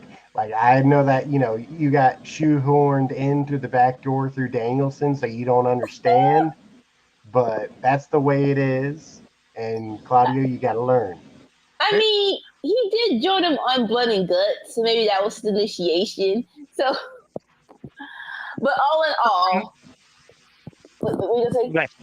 No, I yeah, was just gonna all in say all, I was gonna give my final grade for the show, but go ahead. yeah. This was the end of AEW. I get it. You removed your different time slot, so I get it. But it doesn't mean that you can't put some kind of effort into this. And especially this is your go home show for Wrestle Dream. This was a lot of talking, and not enough people who are on the card on the. I guess they're on the show, but they could have done. They should have done more. So, what are you guys' grades for AEW? Man, this week was really, really, really, really down for me. There were a lot of reasons why it was down. This may have been my least. I mean, this is the worst, in my opinion. This is the worst AEW, at least since we started doing Winter Circle 11 weeks ago. And it might be the worst that. I mean, it's been the worst in months for me, in my opinion. It's your go home show, and there was very little stuff that I thought really did anything to actually gear up for the show tonight, or for the show for Wrestle Dream tonight. It's just way too many promo segments, way too much talking for the place where wrestling happens. There was almost zero wrestling, and what wrestling there was okay. I mean, it wasn't bad, but it wasn't on the level that we're used to. And I just, I thought that it missed on a lot of levels. Man, if there's ever a week, I mean, we already graded NXT above Raw. We gave it a B minus. I feel like if there was ever a week that NXT might beat Dynamite, this in my head so far, this is it. They're so far, they're kind of like right at the same spot for me almost. I mean, it's a B minus or C plus. I don't know which one it is. It's either one of those. If it's a C plus, NXT won this week. If it's a B minus, it's a tie. So it's right there for me. I want to hear what you guys grade it, and then I'll give a final. Okay. C+. What about you, Sammy? I'm between it's either a low B plus or a high B for me, like that 87 range. Okay, so you're much higher on it than we were. I think I'm with the Nika on the C plus. So, man, I thought this was a really down week, and Dolores has it right. Dolores says right here too. NXT did beat Dynamite, so that's my conclusion this week too, which is. And wow. For NXT, it's a developmental show. That's a big deal, especially with AEW. It's a go-home show, and it's a Title Tuesday. That's another knock against it. Title Tuesday, only one title defended. The wrestling on this show was minimal, and what was on there was, it wasn't bad, but it was, for me, for AEW standards, it didn't quite meet that level. So, yeah. Well, you're grading it on AEW standards. I'm treating them all equally. I guess, yeah. This is absolutely the worst AEW, but right. I think this is better than any Raw we've had this year. No. So this week, this was not good. This was not good. Yeah, I agree. No, I think NXT took it this week for me. I think it was the best show for me this week. So, all right. Well, I guess, two of us had NXT and one of us had AEW, so I would say the majority wins, unfortunately. So, for our first Winner's Circle time, for the first time at the Winner's Circle, NXT is this week's Winner's Circle winner. Look at this. This is interesting. AEW only did 329,000 and NXT did 874,000. Interesting. All because of Sexy Red. Well, a huge part of that is because it was on Tuesday night, and I'm sure, don't get me wrong, they didn't have any. They were sure if you watch Dynamite, Rampage, or Collision, you knew it was going to be on Tuesday, but I'm sure a lot of people still were unaware and probably missed it and tried to tune in Wednesday. We're like, oh, it was on.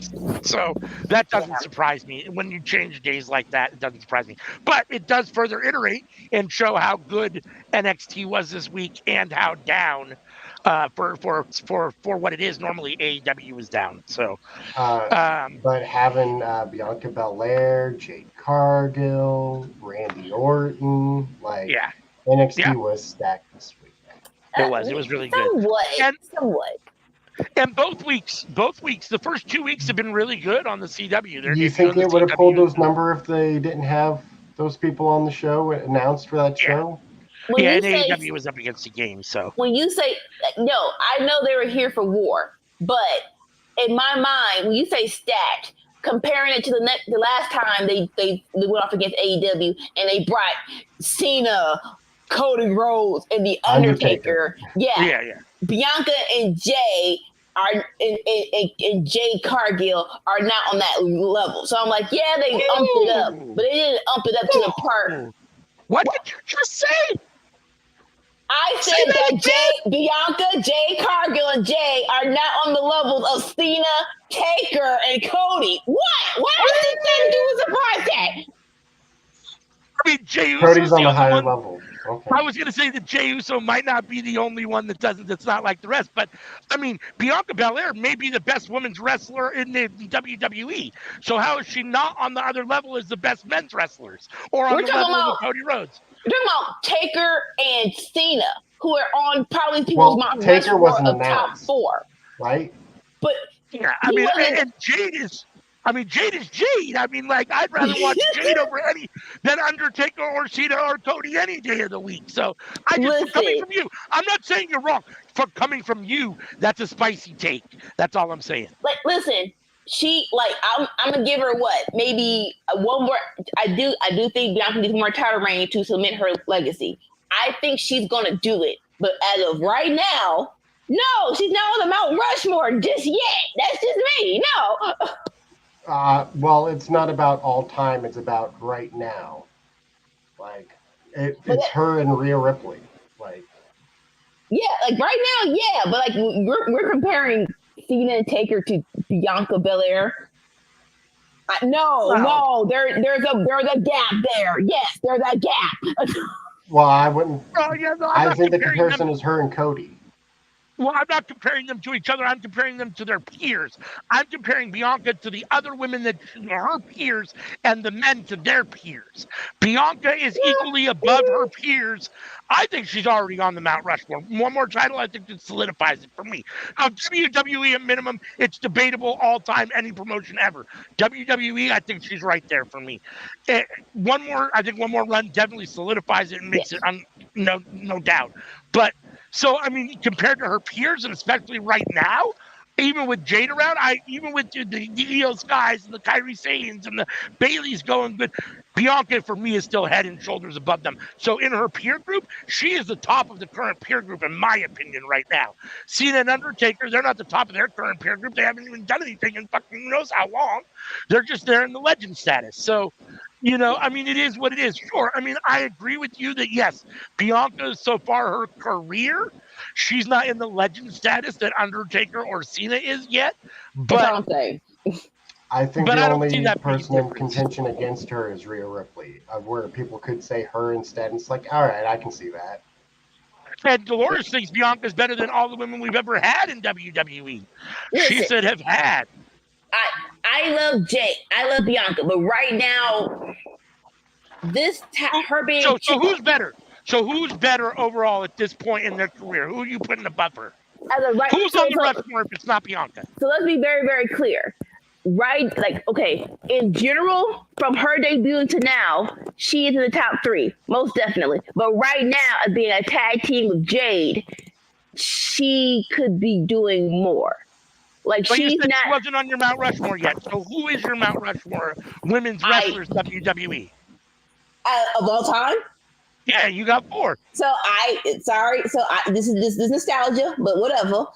It's all time, so. Lita, Trish. See, it's just hard to, like, because you have to lead, and we can't do this right now. But okay, I'm just trying to. So here's the thing: like, are we talking best or favorites? Because for me, I don't think there's any comparison. Personally, as good as Lita was, between Lita and Trish and Bianca. Bianca, for me, athletically, in ring work, promo work, I think she's head and shoulders above both of those women. Personally, now they might be you might like them better, they might be more your favorite, whatever the case may be. So Wrestling-wise, I think Bianca's better than them. It's very, very clear. I'm talking about Attitude Era, the hype of Leah and Trish. It really is have to go back. Well, this will have to be on another show. We'll have to do this on the Cookout at another time. Not just for that, but just because it is too in depth to get into right now after being on for 3 hours. But I'll just say this: as a needle mover, that's what I'm saying. That's more so what I just said. As a needle mover, I think comparing needle moving, Bianca Belair and John Cena and Taker are on different stratospheres as needle moving for helping the show. Is what I'm saying. I mean, I agree with that. I mean, I tend to agree with that. I think part of the issue, of course, and again, at the risk of not getting too much into it, it's a male-woman thing too. I mean, men's wrestling is always going to be bigger than women's wrestling, even the biggest stars. And you're talking about two of the biggest stars ever in WWE. So with Cena and Taker. So yeah, more so needle moving right now. Yes, they're still bigger than Bianca Belair. So for me, Mount Rushmore, I'd take Trish, Alundra Blaze, Chyna, and Sensational Sherry. Yeah, we're gonna have it. So we're gonna have show next week on Tuesday night. Let's do this after episode 3 of the Vince McMahon Netflix special. Let's do this. Let's bring our Mount Rushmore all-time WWE women's wrestlers. Give me 4, and we'll debate them and see where we're at. I think it'll be fun.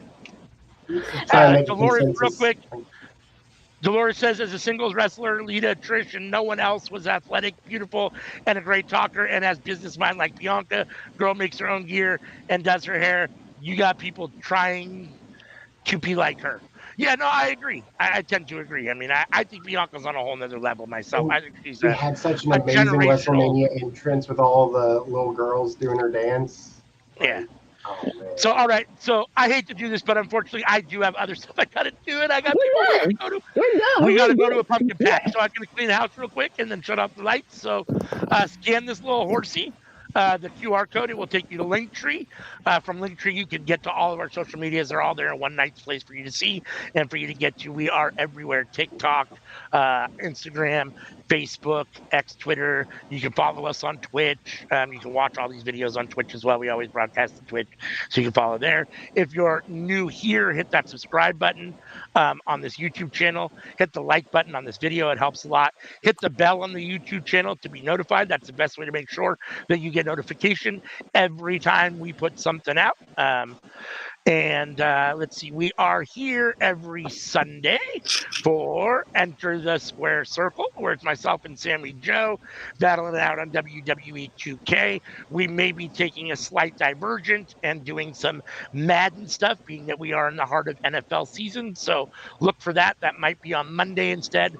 We might be doing a Madden Monday here very soon. Obviously, got to get into it soon before the season gets too far away, but I think that's what's coming up. So make sure and tune in for that. And again, if you have the bell hit on the YouTube channel, you get notification when those go live and you can always see them. So on Tuesday nights, we are here for the Cookout, where we all come together and talk about what's cooking up in the world of professional wrestling. We have been watching. We watched the first 2 episodes, and we will continue to watch the Mr. McMahon Netflix special. We'll watch episode 3 this Tuesday, so make sure and join us live for that. 7:30 p.m. Pacific, 10:30 Eastern, and then we are going to talk about our favorite, well, I guess best women's wrestlers, WWE wrestlers of all time. So make sure and join us for that on Tuesday. Then Friday Night Fights. Every Friday night, Anika and Sammy Joe watch SmackDown and Rampage starting at 5 p.m. Pacific, 8 p.m. Eastern, and going all the way up to the end of Rampage. They watch both shows live and give you their live, real-time reactions and opinions to what's going on. So make sure and join us on Friday nights for that. Then we're here every Saturday for the Winner's Circle, which you're here with us right now for, where the 3 of us, myself, Anika, and Sammy Joe, review Raw, NXT, and Dynamite, and pick a winner. And NXT got its first win this week earlier. So congratulations to NXT. We will be back tonight for Wrestle Dream, AEW Wrestle Dream Watch Along. Make sure and come back at 5 p.m. Pacific, 8 p.m. Eastern for that. Let's see, there are a couple more comments here. We got right hand Cam saying what's up, showing some love. Thank you so much. We appreciate you being here. So all that, and Anika saying thank you to him. So until tonight when we are back, or next time we see you, Come on down from now, all you of us hear? here. Peace. Bye.